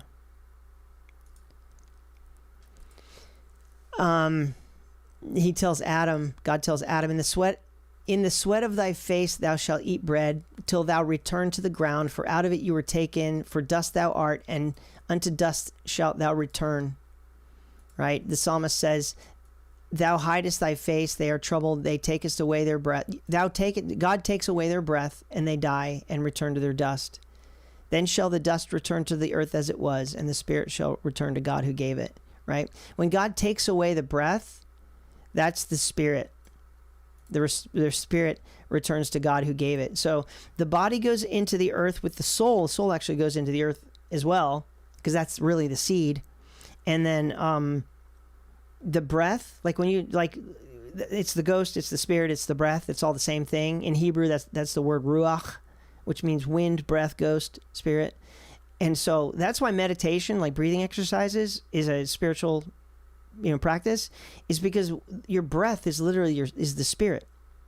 That's the spirit. God breathed into Adam and he became a living soul. He wasn't alive until God breathed into him and he gave him spirit and he became a living soul, right? And so when you give up when Jesus was on the cross and he gave up the ghost, he died. What's that? And then the breath goes back up to God who gave it. Not the soul, not the essence, not the real you. The real you has to go into the earth, because then it has to come out of the earth, and then of course you're given breath again. But just like a baby's in a womb and it's not breathing, the baby comes out of the mother, you spank the baby on the butt or whatever they do, and the baby takes its first breath. That's when God gives it the spirit. Okay? It doesn't have a spirit until it comes out, till it's born. And then baby takes its first breath, God gives it spirit, and now until the end of its life, it's, God's keeping the diaphragm moving and keeping the spirit's keeping the person alive.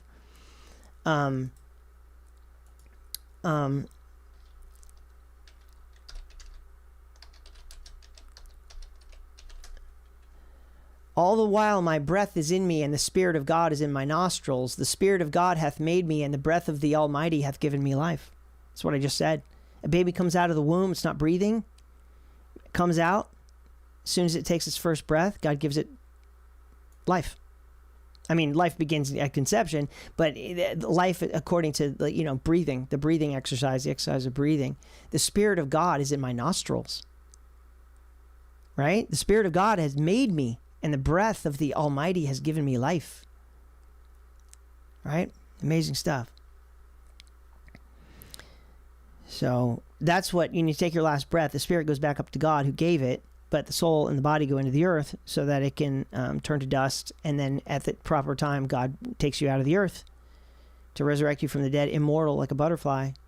And at that point, there won't be any more Lucifer or any problems and stuff. So that's something to look forward to. Death shouldn't be scary.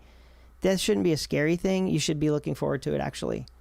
Not that you should have a death wish, but you should don't have the fear that the world puts in you of death, like that's you're gone or something and you'll never come back and it's over. It's not over. You're a seed. You just got planted. You just get planted. That's what death is. You get planted in the earth so that you can come back out. That's all it is. So, hey, Michael, good to see you. I would pay money to have a PDF on the born again topic with illustrations. A great way to support Scott's work.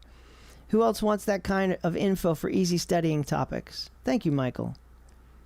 I do have a Patreon. No. Yes, well, I do have a Patreon.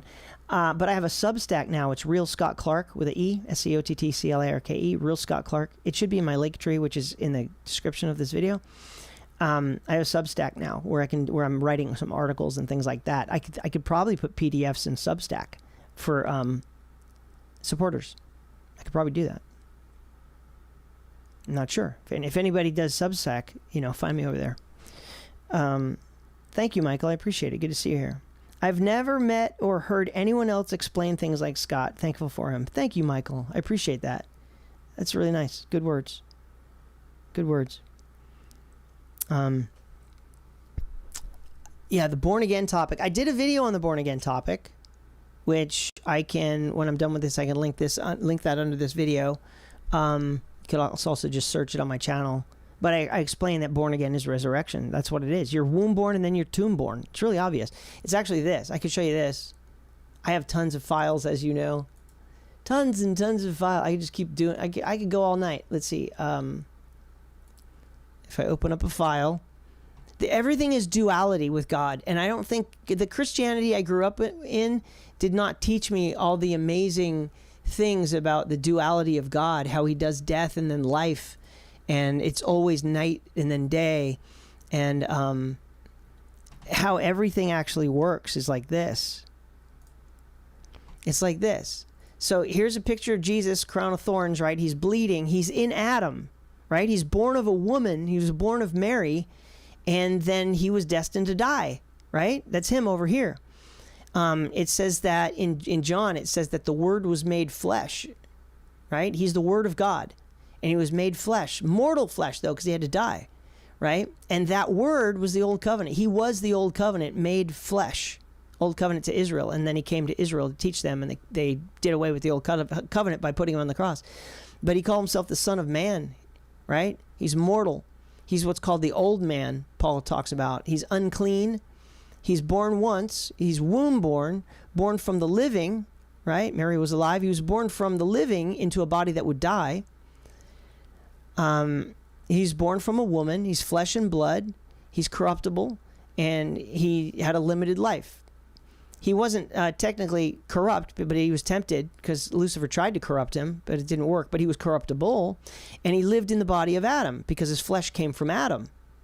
But then here's Jesus resurrected from the dead over here, and now he's the Word made immortal flesh, and now he's the new covenant. That's what the new covenant is. It's immortal flesh. Like we're not in a time period of the new covenant right now that hasn't been given to them yet. That's literally the Word was made mortal flesh. It died, and then the Word was made immortal flesh, and he lives. But now he has to. The way that you get the new covenant, he has to be resurrected from the dead because it's in the flesh, right? But over here he's the Son of Man. Over here he's the Son of God. Over here he's mortal. Over here he's immortal. This is the old man. This is the new man Paul talked about. This is because man is born of a woman, he's unclean. This is because when man is born of the grave, he's cleaned. You're born once. You're born again. from the grave. You're womb born and then you're tomb born. You're born from the living into a body that will die. You're born from the dead into a body that cannot die. See the duality there? Born of a woman, born of God. Born of flesh and blood, born of flesh and bone. The body that Jesus had when he came out of the grave, he showed it to his disciples and there was no blood. And he said, I'm flesh and bone now. Right? Over here, he's obviously flesh and blood. Over here, there's no blood because blood represents being unclean and sin. Blood is uncleanliness. Blood happened because Adam sinned. Adam was not made with blood. He ate of that fig tree and then he had blood. And that's the sin nature, blood. So flesh and blood, that's what we are. Born from the dead is flesh and bone. It's a different body. It's the body of Christ. You're corruptible and then you're made incorruptible when you're tomb born. You have a limited life and then you have eternal life. That's the body of Adam. This is where we all are right now. And this is the next stage. This is the butterfly, body of Christ. That's what that is. Everything's duality. And usually what happens in churchianity is they just take all this stuff out of context and say, you have all this right now. You're the new man. You're born again. You're born of God, you know? And they do this. They take these things and they put them in the wrong place. And once you separate, you got to keep them separated. So if you keep them separated, it makes sense. It just makes sense. So that's what I'm trying to do over here. I'm just trying to make sense. So I'm so happy I found your channel. Thank you, Threads of Hera. I think we got to go to bed. What time is it? Oh my God, it's late. Oh my God, it's late. Well, I just did another mega stream. And most people don't watch long streams. But would you say there's a ton of good information here? That's what I'm trying to provide. Yeah. If you want more, there's memberships. There's all kinds of stuff I've been doing recently. If you want more videos, become a channel member. I'd appreciate it. Love to have you. If you haven't hit the like button yet, hit the like button. Let me do this. That. And you can also support me here. Buy me a coffee, Scott Clark. Link is in the description. Oh, I forgot I had a little vaporizer thing going back here. All right, let's shut it down. I love you guys, and we'll do it again soon. Tomorrow night. Oh, actually, it's tonight now. It's Monday. Monday night. We're doing another stream tomorrow night. It's Monday. Member Mondays. We're doing it, right? You're going to be there, Threads of Hera? Member Mondays tomorrow night. And we're just going to go deeper and deeper and deeper. It's going to be fun, all right? Janine, welcome. I'm thankful I found this channel also. Welcome, welcome. Welcome, everybody. And Amanda, if you didn't go to sleep, it was great to have you here. Yeah, you were here 14 minutes ago, so you're probably still here. It's so great. There she is. Bedtime. Thanks again, Scott. I'm so glad you're here because I've been watching Amanda's streams for a while. So that's awesome. That's so fun to have like a little right on. Real cool. All right, so tomorrow's Member Mondays, and we'll do that. And, yeah, think about that silver prophecy thing. Think about these numbers. 30, 33, 3333, 33.33. It's amazing stuff. Yeah? All right. With that, I love you. Hit the like button and subscribe, and I'll see you next time.